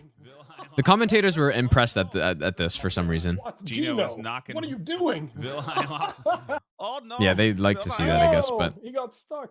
I didn't even know any other way of dealing with him at the time, so like all I knew how to do. Of course, you're not going to fight Wilhelm straight up, but okay. So Couch is going to be waiting for the jump attack, like normally what you do, and then Great Combustion it, and like that's basically the alternative to just backstabbing. Like on melee runs, you would wait for that jump attack and then go to backstab. So he's just doing that. And then when he gets to 50%, like I don't think there's any like scripted strat that he's going to do, but he's going to use the input reads of Grave Tender to just roll catch him, basically. I don't know how smoothly it works out, but that's kind of the idea of the strat. Okay, so he gets him to transition point, and he's gonna Great Chaos Fire Orb, and he's at this distance, so watch what Grave Tender will probably do here. He doesn't do it every time, but he's probably gonna roll, and then since the projectile on Great Chaos Fire Orb is slow, it'll just roll catch him. It's like similar to what you can do with Great Soul Dregs here. But yeah, like if you're using like a fast projectile here, like Crystal Soul Spear or something, it's really hard to hit Grave Tender because he just input reads you. So yeah, so he gets to this distance and then he uses the input reads, and yeah, super fucking easy. Like that is so easy, man. It's a nice strat there. You can do the same with sorcery. On miracles, I think it's a bit harder, but yeah, and look at his damage, man. 1,000. That wasn't even with the lava pool hit either. Like 4-hit kill. So it's almost like he's playing like DS1 or DS2 or something, dude. Doesn't even have RTSR shut up. Oh my god, get out of here. Crazy, man. That was great. Oh man. Easy peasy lemon squeezy. This is the kind of thing But yeah. you just tickle Like I say, the Pyro drops off in DLC, but obviously you can still do that. So Yeah, and that was from Couch. That like he made it okay, and this is easier than it actually the way I'm doing this running part here so far. That was I'll go back. great. Is still basically the same. Doing some nice damage on the wolf. Oh man. Like you can wait for these guys. You can also just go right away. But like with the 8 skulls I'm gonna use here, Oh man. easy peasy lemon squeezy. still basically the same. Throw skull here. It just tickles Yeah, I mean, yeah, like the wolf is super weak to fire damage and it's really good, but Yeah, and that yeah, like what I was saying earlier still stands. Like it's not that much different from from Twin Blades, and Twin Blades has a better kill on Grave Tender than that, right? With the L1 R2 combo. was So- one of the variations that he can get. There was a lot of ways that Like I would say Twin Blades still have an edge on that fight pretty sure he's compared to Pyro. right now. But it is like pretty similar. Yeah, skull into the corner. I still do this basically now. Like although like there are ways to do this part with like one skull basically, and it's consistent, but usually when I would do it late in a run like this, and I did the same on the master run, if I'm doing it late in a run, I'm gonna use all the skulls basically. 7 skulls, and I don't throw a skull here. What I would do now, I would throw a skull there now. So basically when I get to this grass that I'm standing on, I would throw a skull over there, which baits this guy towards the skull, and then you only have to worry about one attack from the archer. And this is actually consistent. Like as long as you have this timing where the arrow's gonna hit, you dodge the arrow and then you dodge the attack, and it's consistent to do that, but that was not a good roll also at the end. Wow, that's a horrible roll. That's just like a panic roll right there, basically. It is consistent to do it like this though, but yeah, this is just a bad roll right there. Terrifying. That's like blood ring save. Opting not to throw a skull there. If he had thrown a skull that scary, Yeah, that was would not I have like happened. the only thing to make this like better is just like throw that last skull like I said and bait the other guy. There's also no point in throwing a skull here, but That's what it is. I was scared of the bugs, I guess. That's what it is. For the viewers. Get it early. Sacrificing damage. Just it's a lot. Okay, so yeah, Couch killed Grave Tender. So I think how this turn overtime worked, if I got hit, like it's kind of weird now because I switched the order, but if I got hit, game is it? actually don't know how exactly it worked. I can't remember. Once the meter's full, it'll proc. So what the But like I think if we both went to Grave Tender and I got hit and he didn't, I think he would have won. But maybe it was set up like a paired boss. I don't know. I can't remember actually. I think I said earlier And I think that's when I was explaining the rules that it's based on bosses, but it might have been like a section of bosses, actually, Oh, yeah. lower decks, you just which would make more sense. That's why I probably had 2 splits up. So I guess it's just, yeah, once we finish these 2 bosses, like this boss segment, then we compared, I guess. Having less endurance, so less capacity. Okay, this is also, I wouldn't be doing this now for this bug part. Need to sprint out of What I it. would do now is when I land, So less I would throw skull. capacity. I would do a roll recover, throw skull in here, and then you would get this, and then you can kind of just run back behind the pillar here and just bone, and it's actually safe to do. up the stairs again. Nice. But yeah, I obviously don't do that. I do the super sketch strat where That's not gonna I just work. run away, and the bugs like they have an attack where they pursue you faster than you can run. So this is actually this is a horrible strat. Yeah, he's gonna overpower. I don't like this strat at all. You don't really want to go up those stairs. There could be a bug waiting on the other side. But it worked, I guess. So, That kind of seems to be like yeah, there's no reason not. the to. theme of my run here, or of what we watched so far. It's like it's not the best thing, but it worked. So this is what I did. That was a little bit far on that skull. He only threw one as well, which is interesting. Yeah, Coach is doing the exact same thing, except I guess he threw 1 skull, and then I guess he decided he was too close, or he killed that guy every time, maybe just to like make sure. It works. That crow was so far behind. So, yeah. That crow can dash though. And Just works, yeah, dude. Throws knives and yeah. You generally want 2 skulls there, so it's interesting the Couch. I kind of want to decided hear not what they be super commented on safe this like fight. usual, and only threw 1. Just trying to keep us on our toes, Faraz. Mhm. Yeah, this was very high pressure at this point. Like going into the first DLC, no overtime in any tournament that has ever happened for Dark Souls 3 No Hit has made it into overtime, or made it into the DLC as overtime. Like it's kind of always been one in the Mhm, All right, mhm. we're In the going base game? He gets the jump. Friede. at least not that I Oh, can man. remember. McRaptor, do you think that Papa Friede is a poor boy? Nah, he's a king, man. I don't know what he they're doesn't talking have about, any but candle soup. No. No. yeah, way. Frost does a good job of No explaining the way bosses, though. he's eating any Campbell's soup, man. Yeah, of course. good. Here we're just waiting for backstabs as Alright, always. got it. Jump attack here. He's Like, Backstab. probably like hang out, have your fancy.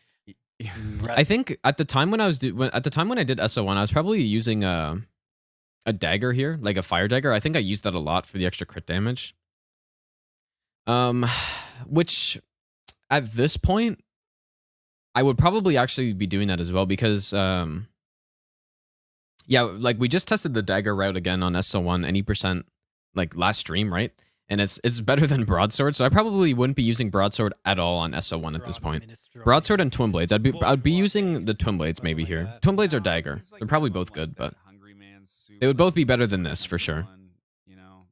Like maybe dagger in phase 1 and twin blades in phase 2. It comes in like a plastic cup. Somebody. But yeah, maybe the dagger's just the best. Oh, Twin blades are insanely good on SO1, yeah. It's for the hungry soup eating. Much better than the broadsword. yeah, not the rich boys. The only problem is that you can't wield it until archives, so. Get out of here, man. Friede's being a little annoying here. There she jumped. Oh, so Couch is going to be doing... This is a super old strat that Couch did, and I guess it was before the strat where people realized you could kind of just like disable his AI here. But he's going to circle around this like these tombstones and kind of just wait and hope that Wilhelm falls off. Like it's a horrible strat. Like it really is just bad. But yeah, so this is like sketch. He's going to have to dodge all of his attacks and like obviously it's much easier to just kick him off, but yeah, he's just waiting. Notably, I think he'll only have to do 1 more or 2 more backstab cycles. But yeah, look at the damage. Like 653 damage. That's pretty high, but a dagger would be getting significantly more than that. And then the twin blades would get more on a follow-up punish. He's just gonna run him in circles around the gravestone. Oh, also another thing. I'm not doing the optimal thing here. Like First phase, when I'm backstabbing here, you can easily go for another R1. We fought exactly the same as with twin blades, except it'll just take longer. Probably 2. You can probably go for 2 R1s. Like maybe 1 is better just so you not run out of stamina or something, but This can take a long time. yeah, so I go with poison here. Which is that's fine. That's reasonable. So could still do that now. Like poison's not a bad idea. Like I think a lot of people would be using storytellers at this point for this. And this was at a time when storytellers was a thing. Like I started using it on my runs before this point, but it just wasn't allowed in this tournament. So so that he can safely attack.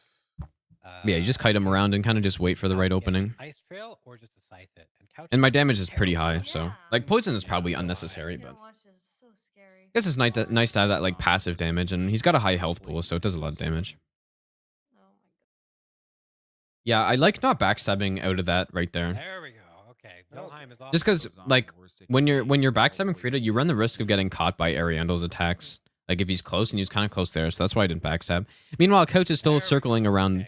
Oh, and yeah, you finally got him. Coach still circling around, waiting for him to fall off. And like I think you just need to like wait for the right moment. You don't even see him fall, but he just falls off. It's not a good strat. It's not you want things that work basically the same way every time, and that does not really follow that. And yeah, Friede phase 2. I would actually say that most people would consider, or a lot of people when they're doing twin blade runs consider Friede phase 2 to be the hardest out of the 3 phases, because it's just like you need to be patient, you know. Like most of the time, you got to be patient and just wait for the right openings and not go for anything stupid. Obviously, phase 3 is like objectively the hardest, but when you're doing twin blades and it takes like 3 backstabs in phase 3, then yeah, like I could understand this potentially being the hardest phase. And you have to worry about the frostbite as well. And I think I actually did get the chill bite ring in this run, which I wouldn't normally get, or I wouldn't get at this point. But at the time, I was very scared of the frostbite, so I just kind of got it, I guess. What do you call him? Yeah, so you're just waiting for the right opening where Friede's not attacking, and yeah. I just call him Crunk Cup, dude. Okay, I see. Okay, this is bad. I'm going for a backstab here. I'm pretty sure. Crunk? Yeah, so like I obviously get away with this, but especially when you're getting this attack, I've lost runs to backstabbing and then getting caught by the flames on this attack. That's Lil Jon over there. Like, I just kind of don't like backstabbing there. Like, unless you're 100% sure that you're not going to get hit by an attack like that one. I don't Like, really when I looked here and saw that Ariandel was doing this attack, I should not have backstabbed. And I got away with it, but it wasn't a good idea to do that. I don't really fight these bosses, so I don't have names. Oh, that's right. Oh man, this is. And the poison's actually doing some work, and I procced it twice, I guess, and no heals, so well, it wasn't too bad. You just have to wait for the. I haven't really seen what Coach has been doing this whole time, but It can be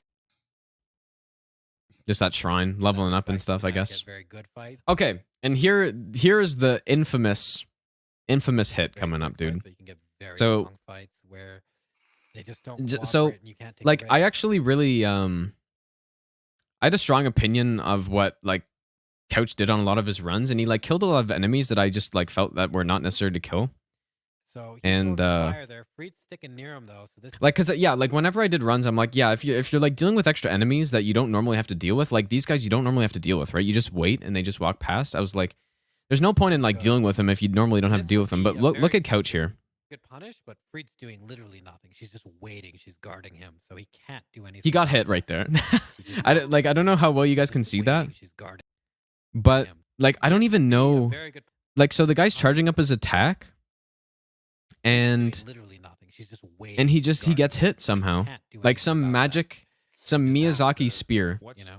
Like I don't even know how it made it over the rock, Very good punish, but Friede's doing literally nothing. She's just. but it waiting. must have She's just guarding like him. just made it That would be over a or very good something. punish, But Friede's and doing that's the literally hit that he nothing. took, She's man. waiting. She's Like that's how he guarding him, so lost can't with do that anything hit. about that. Actually, I mean, he took another hit later, but probably just because he was tilted by this So one. he can't do anything about that. That's the hit, She dude. just has Like. to- she's just waiting. She's guarding him. So he And can't I do like I have anything no about idea, that. but yeah, that's like when this happened, I'm like, dude, like, He just has like this is like a prime example of dealing with enemies that you don't have to and potentially getting punished for it, right? And the commentators had no idea. He just has to. Like they're watching my Friede fight, and Raptor's what like just happened there? confused. On the left. What? Oh no, coach! Wait, what? What just happened to his health? I don't know. Raptor's being all Did mysterious. you just get hit? Yeah. No, I don't think so. Because he's not. Oh, he. Wait, did Yeah. he get hit? His health just dropped. Like, didn't see I what just was don't even happening. I was understand the watching hit. Friede fight. But That's a big Like, yeah. faking hit. Says Hexmeister. That's his first Hexenmeister. hit. Now, someone needs to let him know it's not over because he's. and yeah, already finished. that was the second hit that Couch took in the entire tournament. Like the second hit, Boss, dude, in he like needs to 6 continue runs. to finish. That's a big faking hit. Says Hex. Yep. Like Wait, it's just a what? wild hit, dude. So Like this isn't good. Like I This just would be a like very- these guys do when they do throw, they shoot it a bit at an like they don't shoot it like straight. They shoot it, you know, they kind of arch it a bit. Punish, but Friede's And doing- like it's kind of you can't see what's happening, but like there's just no way there's no way you can see it, dude. I'm trying to see it, but I don't know.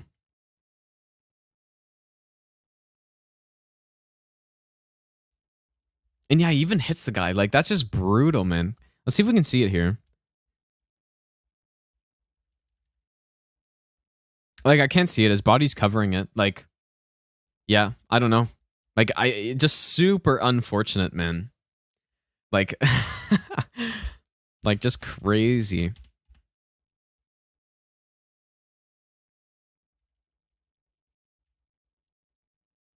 Yeah. It's a wild hit. Like, that's one of the most wild tournament hits, like, ever, dude. You know. And like in this crazy final, the final that went so deep too into the optionals. Oh no, coach! Wait, what? What just But yeah, first hit? So technically, he got hit, and possible. so I'm dealing with phase 3 here. So If you will. Continue to let's watch this, I guess. But yeah, that's the hit, dude. Like that's the hit that lost it for him on this round. Of course, I had to beat him again after this, like because it's double elimination, and I had lost once, and he hadn't lost at all. I But didn't see what was happening. I was watching the Friede fight. yeah. Okay, so let's check out this Friede fight. Let's see what I do wrong here. There's probably going to be lots, but let's check. Someone needs to let him know I can't it's remember. not over because he's Already, I know that I'm not going to go in on this, which I normally would now, and it's because like I of course knew that I could, but I didn't really trust it was the thing. Like, and of course you can go anytime Friede does this attack, like the black flame thing. You just like, I guess she doesn't do it right away, but she will. You can just like simply walk behind her. But I was just like, the reason why I wasn't going in and I was scared of it is because I stayed locked on, and I kind of like, the position felt a bit sketchy to me. But the best way to do this, at least for like the way I do it now, is I just unlock. I notice where Friede's going up from, and I just get to that spot and just a little bit behind, right? So that way you don't have to deal with any rotation stuff, and you're always going to be behind if you do that. And that's why I do it now. But at the time, that's what I was concerned about, so that's why I don't go in on it, or I didn't go in on it at this point. Okay, this is all fine. I'm kind of rolling when I don't need to be, but it's probably just, I don't know, just to be safe, I guess. Like I roll that like a mile away. But that's okay. Okay, so tough attack here when you're first learning Friede, because right, a lot of her combos are just spam, right? Like a ton of spamming, and a lot of people kind of just panic roll backwards. But this attack is a direct punish to that exact thing. Like if you just roll backwards, kind of, you know, and you're not, you know, not paying full attention, you roll backwards here, you got killed. And the problem is that is that she can follow this up with another swipe, right? And so that's why it's tricky. She can either do this or another swipe combo that has a few extra hits, and that's why it's tough. And so you have to like be mindful enough to just not roll backwards on it. And yeah, Frost is saying it's a scary attack, and he's right. Like that's probably the second hardest thing on Friede. You're gonna get hit. That's a very big hitbox. What the hell kind of hit is that on Yeah. CJ though? Yeah, that's Arrow out of nowhere. Of course, going to the backstab on this one. Wow. Yeah, Friede phase 3 is easy for the most part, but there's like literally one thing that can happen that's tough, and it happened on the master run, but I survived it. But yeah, again, I would just go under this now. Now, I'd recommend for people to go under it. You might as well. Like you don't, and like what you can also be doing is when she has hype armor during this, you can get an extra hit in. But I would say to not even worry about that until you're like 100% confident on it. Like it's just enough to get the backstab and the extra punish in. Okay, nice backstab. That can be that attack can be a little bit tricky to backstab sometimes, just because like, wait, where am I here? It can be like a little bit weird to get behind her, like, or to get to the actual backstab spot. Like, you know, I wouldn't be surprised if I miss it a couple times in this if I get it more. But this is what I'm talking about, right? So this was the same startup as the dash forward, but she does a follow up, right? And so that's why it's so tempting for people to just kind of roll backwards. But yeah, and then she does the same thing, but then doesn't do it this time. So like that's like one of the hardest things on Friede that you have to pay attention to. Oh yeah, and I missed that, and that's dangerous. That's pretty sketch, dude. Missing that. That's not good. But I think what did I miss this? Like the camera, like see that camera? That's some bullshit camera right there, dude. That's why I missed that, and I wasn't even close to getting it either. That's dangerous. Okay, here's a mistake I'm making here. I'm way too far. And look at this. Yeah, this is really, really bad. And this is exactly what I'm talking about. This is how you die on Friede. So I roll this, and Friede's dashing forward, right? So yeah, so she's dashing forward. What would have hit me here if it happened is getting that dash that we were talking about earlier. This attack here. She can do that, like, and she would have roll caught me 100%. Like, she can do that attack right there as a follow-up, sort of, to that dash. And it 100% would have roll caught me here. Like, see, if she would have went to a dash right now, I was dead, and I wasn't surviving that. But she didn't. I got lucky. I got really lucky that she didn't do that. But yeah, like, yeah, that's why you have to... What I would say, what I do now, is on that Black Serpent, I'm way, way closer. And, yeah, you can also just not roll it as well.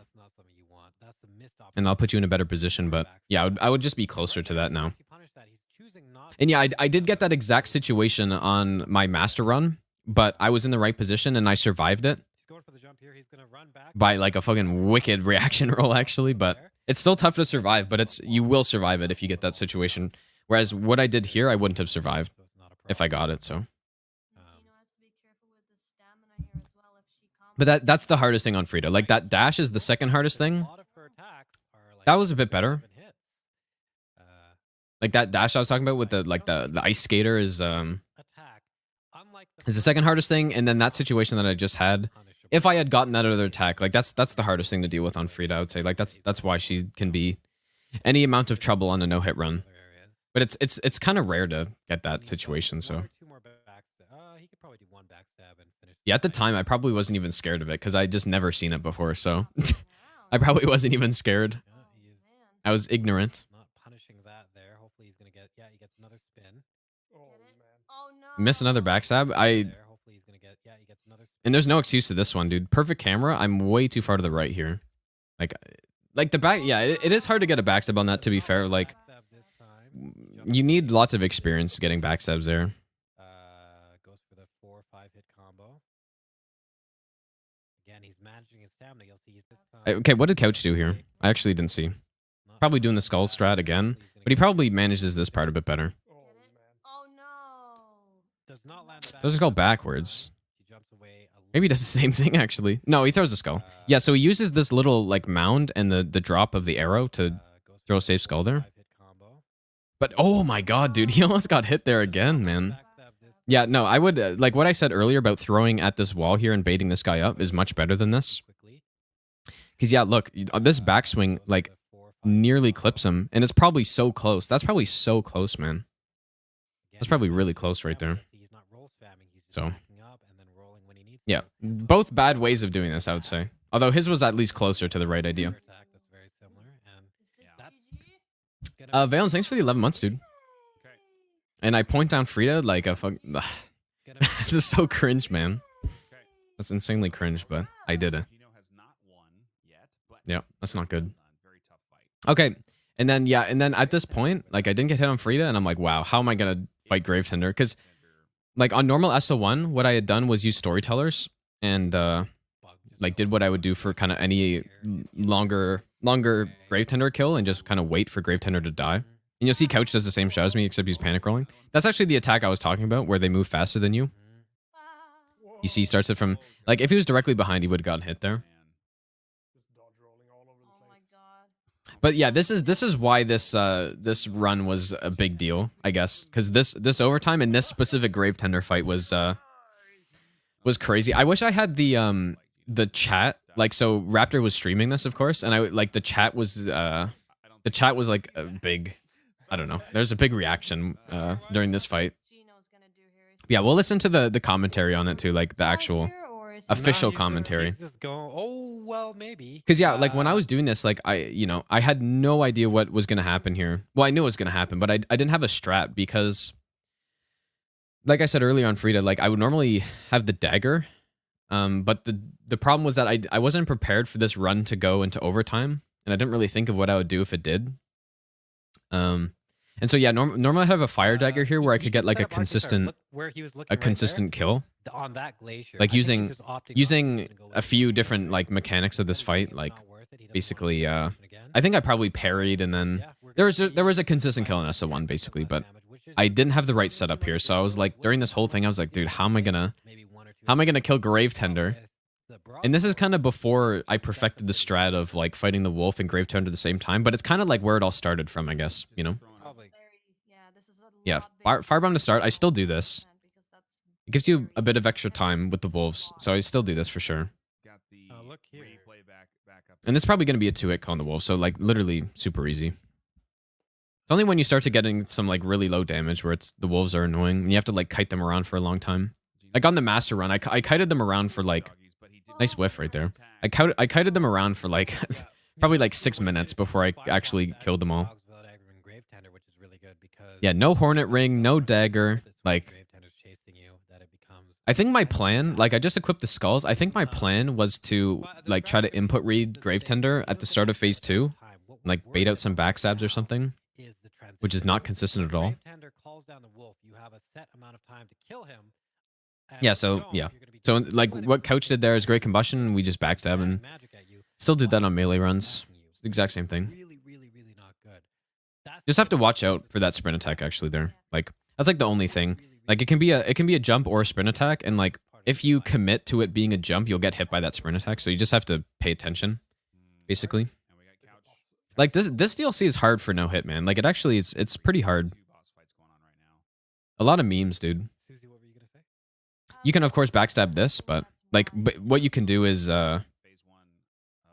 you can bait. Like if you go in close on when Grave Tender's blocking like this, you can just bait out the weapon art and just circle around. But I of course did not do that. Not really much of a point in doing it anyways. It just makes it a bit faster. Like my damage isn't that bad. Also, I'm I don't know if you guys can see how much health is left, but basically I can get to down here. I don't know if you guys can see my mouse, but I could probably do another backstab and be totally fine, but I was probably, I don't know. Like that's a mistake for sure. Maybe I'll do another backstab here. I'm just getting into the right position. So what I'm doing here, and what a lot of strats revolve around if you're trying to kill Grave Tender before the wolf, is coming to this spot here, so that the wolf doesn't like immediately start attacking when he drops down, just so you get some extra time with the Grave Tender to kill him. Look at that. Yeah, he goes in with But I should be doing another backstab here. It's a good spell to use against Friede. Yeah. Or maybe actually maybe it's quite too much. Right now what I would have done is do a couple R1s to like bait him down if I wasn't sure if a backstab was going to be too much. Yeah, I guess it was too much. So I would have done a couple R1s. It wasn't much by a lot though. Yeah, see what I'm trying to do here? I'm trying to like what throwing firebombs does here is baits input reads Grave Tender start sprinting at you, which I actually get, but there's not even a guarantee that you're going to get like the backstabbable attack. And plus when the staff is out, you're actually going to get a jump attack most of the time. Yeah, and I get a jump attack and like I just go for some like desperate punishes because at this point I'm like, wow, I'm not going to be able to kill Grave Tender in time, dude. And I get a backstab there though. That's nice. Okay, well listen to the commentary here. Because they were they were enjoying this one, dude. Really that good of a deal. He gets a backstab, which is good, but the wolf is attacking now. Oh my god, Gino. And of course, this is like right now. This is kind of fine. man. Like this is actually totally So fine. now he has to do something So very far. difficult. He has to kill What you have to be careful of though is like when you're running back through here is getting a soul Grave arrow Tender from or Grave the Tender, wolf which I could have gotten while here. managing the camera for both of them And low stamina. because they can low stamina because they can both attack at a range. This is why this fight is very difficult. So level 1. Yeah, so getting out into the open is important here, because you always want to be keeping an eye on both of them at the same time. Like that's super important because they both have range attacks that can hit you, right? Grave Tender has the magic, and the wolf has like his jump attacks and his like charge attacks and stuff. In general, Gino would So. usually do this with a plus He's 10 gonna fire bone dagger. out. Yeah, and they thought I was gonna bone out here. I was trying to switch to like some bundles or something, Man, but I was wanna take like the I was risk. so focused doesn't on what want the this bosses were now. doing. Yeah, But yeah, they thought I was gonna plus bone 1 out fire here. or plus 10, sorry, fire dagger because you'd have much more backstab damage. Yeah, and what Faraz is saying here about the fire dagger, like he's right. Like that's normally what I'd be and doing that here. would So allow you to do this fight safely. But okay, yeah. So the reason I was in the back of the arena initially is because I thought I was hoping I was going to be able to kill Grave Tender in time. Like ideally I would have been able to, and like going back there gives you enough time. But yeah, since I didn't, I just transitioned out here. It's not a big deal. Going his to way as do. well. The Oh my frickin' magic. God. Oh man. yeah, Wait, what are they much saying? more backstab damage. And that would allow you to do this fight safely. But Yeah, magic. So okay, so the reason I rotate like this, I basically circling around them, and it's so that I can take my eye off of Grave Tender, and if he does the soul arrow like he just did there, I don't actually need to see it to be able to dodge it. But you have to be super aware of Grave Tender's positioning at all times here, so that you don't, so you're still strafing around this attack. But yeah, sometimes like the wolf will jump off camera, and it's more important to follow the wolf than the Grave Tender. So you need to have like really good Going his way as positional well. awareness Oh my here. Magic. God. Oh man. yeah, No, you I can don't know if see he is. why. That this I don't know. And this is what I was waiting for. This is This what is I right. was waiting for right here. And Oh, you'll he see why doesn't in a have his second. kill bite ring on either. He almost took frostbite damage there. Oh my God, I can't he's watch switching it this. for the Oh, chlorine. he's Yeah. switching it on. He's switching it for the chloranthy. Yeah, I don't know why I switched it on. That was Watch stupid. this. But it's because I took so much frostbite build up there because I already messed up like what I was supposed to do. Oh. But- Okay. It's And so so you'll dense. notice that Grave Tender is moving very slowly, walking very slowly. He's going to be a lot less aggressive in this Phase phase, and he's 3 going to be a freeze lot more happening right likely. now as well. He's to, trying to find out, like, yeah. he's going to be a lot more likely to spam magic at you while the wolf attacks you. So this could be another Abyss Watcher situation where he's just waiting until the perfect moment. I think he's waiting for time to bone out, but he. Yeah, they thought I was gonna. They like Homeward bone Susie out, at least so thought I was gonna try to bone out. I don't know. I feel Yeah, like boning he'd be out's way near the more pillars dangerous. if that was going to be a thing. Instead, he's out in the open. Right? Yeah. I think he's just waiting for the prime opportunity. Oh, he got the There he goes! backstab. That was risky as hell. Oh man. my god. Wow. well Yeah. So done, okay. So Dino. that's like that's the Well big done. thing. Dino salvaged this fight. All he has to do is kill the wolf now. We might And, see a bit of yeah, so- backstab. It was a lot of improvisation at this time because I had knew how to do this, but I had never practiced it for a no hit run. Instead, he's out in the open. Of course, now at this point, like this would be super easy to survive, and I'd have no problem. But basically, what I was waiting for, and it's funny because the reason I knew how to do this was actually I was doing a randomizer no death run at the time, right? So this was a long time ago. I was doing like a randomizer no death, and I had like no damage on this boss using like a great club or something. And I kind of had to figure out how to do this. So basically what I'm looking for, when Gravetender has a staff out like this, and you run in close, Gravetender will always do this attack every single time. And so what I was waiting for was a point where the wolf was either, idling or like finishing up an attack. Like basically where I'd have time to go in and get a backstab. And I was like, so I noticed here idling, and I'm like, okay, I'm gonna go bait in. Like perfect positioning, I bait in and I grab the backstab. Like, and it can be dangerous. Like if you miss this backstab, like you're just dead, basically. And so I got the backstab. And this wasn't, like I said, like this was not really a thing at the time. And people, like most people still don't know about this kind of strat for like really long endurance fights. And you can do it way cleaner than this now. Like you could even use parries if you want. And it's like a decently consistent thing to do. But yeah, at the time, like this was all improvisation basically. So it's like the magical run, dude. Somehow pull off that we might see a bit of the wolf phase that strat, which I'd never practiced for a no hit run before. So that's pretty Okay, and then here we go. Couch gets hit again, and this is exactly what I was talking about with this attack, right? So he's in close. I kind of missed the whole Pyro Friede fight, but he's in close. He gets the dash, and he panic rolls, right? He just panic rolls backwards because he's expecting to spam, and you just get killed. You have to roll to the side like I did there. But that's why it's so tough. Like it's really tough to survive that. Second phase, Couch got hit again. So that very tough. I'm gonna guess game. And yeah, he was expecting that. And at this point too in the fight, like I didn't know that Couch got hit. I think somebody said it in chat, but I didn't have my chat on the screen. If I got hit here and died, like at the time, I don't know if I would have been able to pull off that Gravetender again, dude. Like Couch did say I was really worried about that. You know, like Frost said it's game. Guess game. But like, dude, if I got hit again, I probably lost. I was gonna take more than 2 hits. Like he took 2 hits. Unless Dino somehow takes 2 hits. I could have taken multiple hits on Gravetender here. But I don't know. I somehow pulled it off, dude. You did not. DLC 1. Yeah. And that's basically the moment why this tournament is like was a big deal. As we can see, he's taken the most hits. Yeah, I was like, in the chat, like the chat in Raptor, like the tournament chat was like, they were going crazy, dude. It's unfortunate, it's like I can't see it, but yeah, it was pretty good. It was like the run of destiny, basically, dude. And yeah, of course I don't get hit again, and they were surprised at some of these rolls, and I wouldn't be doing this now. What I'd be doing now is you want to go to the side here. I don't know why I didn't actually. Not 100% sure, but yeah, you can just roll through this. It's a tight roll, actually, but the mistake I made here is I should be rolling backwards with the wolf, and then, like here, I should be rolling backwards with the wolf and then getting into that spot where I can strafe the Frost more consistently. But yeah, like, it's a pretty wild fight, and I don't think the commentators have had ever even, like, seen a Gravetender fight like this before, so they were really... look at this guy. Well, they were very impressed. He's used to doing this no upgrades. These attacks are wild, man. They're quite new impressed for him, man. Like that's how skilled Gino is when it comes to these runs. He doesn't get as much opportunity to demonstrate it. And yeah, I'm using like a 2-hand broadsword. Like, I don't know. But I guess it was just to like not whiff him. Oh yeah. Yeah, he's pretty good. Yeah, the damage isn't great. Yeah, could have done a lot better, but yeah, in this case, like rolling through, it's pretty reasonable because I kind of got far away from him. Oh. and like it's just kind of a safe thing to do to get back in position. And I knew of the frostbite hitboxes. We looked at it last run review actually, the V-Swed meme hit, and it's a common thing that happens with the frost where it like deflects off of stuff, and so that's why I just like keep running away from it there. Okay.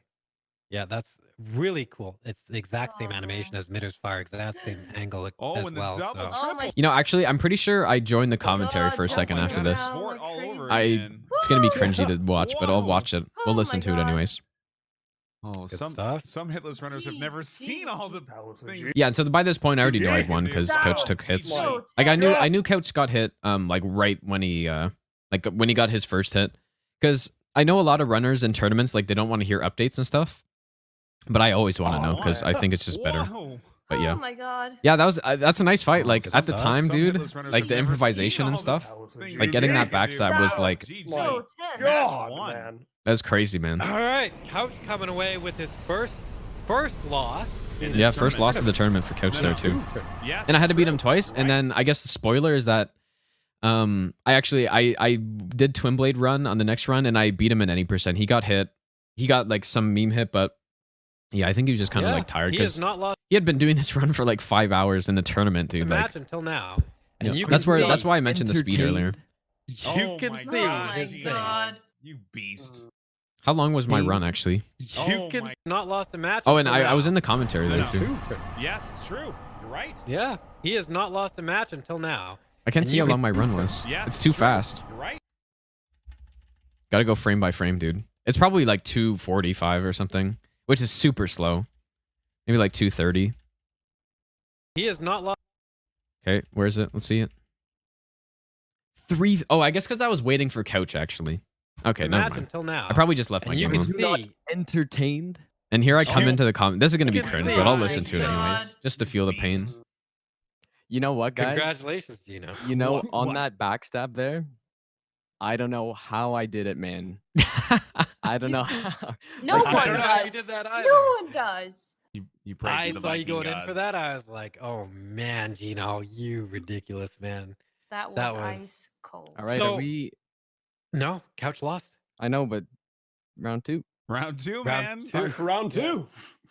So, Jesus Gino, do you usually do that with the plus 10 fire deck, or is that usually how you do the fight? Usually I have the fire dagger there, and I can finish him off before the Before, wolf comes. Usually, and Yeah. if not, I poison him. But yeah, we didn't get that there. So, But- yeah, so that was improvised right there. Yeah, Completely that was improvised. all improvisation right there. Yeah. Oh my Yeah. god. But you use RTSR there. How old? I was 3 originally, years younger, of Yeah, course. no, I would normally use RTSR, but like I decided, I'm like, okay, I need to go to Friede first because I need to figure out what I'm gonna do for Grave Tender first. Yeah, exactly. Yeah, so I just like I put off Grave Tender as the classic stalling, dude. Just putting it off until later. Like future me will worry about that, you know. I just go kill Friede and then So, I'll worry yeah. about it later. Procrastinating, Yeah. classic. And you didn't get the RTSR setup the first time you went. to Grave No, Tender. because I don't normally like. I've done that twice on SL1, like because like it didn't take me that long to get SL1 all here's- boss plus DLC, so There's the insane flex, dude. I never really Great found tier it. flex, although this one was maybe a bit better. No, because I But yeah, no, when I did SL1, there was of course the famous clip of me dying to the elevator before Gale, like the final boss on SL1. But it took me 2 tries to get SL1 all bosses and DLC no hit. And so I don't yeah. normally like. I've done that twice on SL1. Like that's what I was saying here, and I was because, just like, it flexing didn't a take me little that bit. long to get SL1 all boss plus DLC, so I never really found Two it a times, good yeah. thing for that. So that was improv too. Yeah. Jeez. So a lot of improv there, and it ended up Yeah. working. And out. that's why, But, yeah, this is why this tournament's big deal. It's by far my favorite tournament. My wife, she wanted you to lose so that I could be done now. But GG, I just updated the. Yep. And there it is, dude. There it is. Like that's the famous moment, dude. The Grave Tender backstab. I mean, He's maybe gonna it's be a not that lot more famous, likely but to spam magic at you while the Yeah, it was a big deal at the- so at the this could time. be an- So I'm not sure. because I especially don't like the know. I feel like you'd commentary be near the reaction to pillars it if as that well. was They gonna were just be so a thing. surprised. It Instead made you it so don't much know. better. Right? Yeah. Yep. I think he's just. I think Brings back memories, dude. Oh, he got the There he goes. backstab. That was Ah! risky as hell. It was pretty good. Oh, It was pretty good. I have to Well admit. done, Gino. Well done. Wow. It was not Gino bad. salvaged this fight. All he has to do is kill the wolf now. Pretty We might see a impressive. bit of the Like if wolf somebody phase. did this on the run at this point, I'd be quite impressed. Not gonna lie. And yeah, and then the next round, yeah, Coach took like a weird hit, and I ended up winning because I did a twin blade and I got another 0 hit run. So yeah, SL1, all bosses plus the first DLC, no hit in a tournament in the finals, dude. Like that's like I don't think a harder tournament run's been done than that, honestly. Like I guess I did no bonfire and a no bonfire, no hit in a tournament not long ago, but 2. Yeah. yeah. I guess not long ago, it was like a year ago, but yeah, thanks for watching, guys.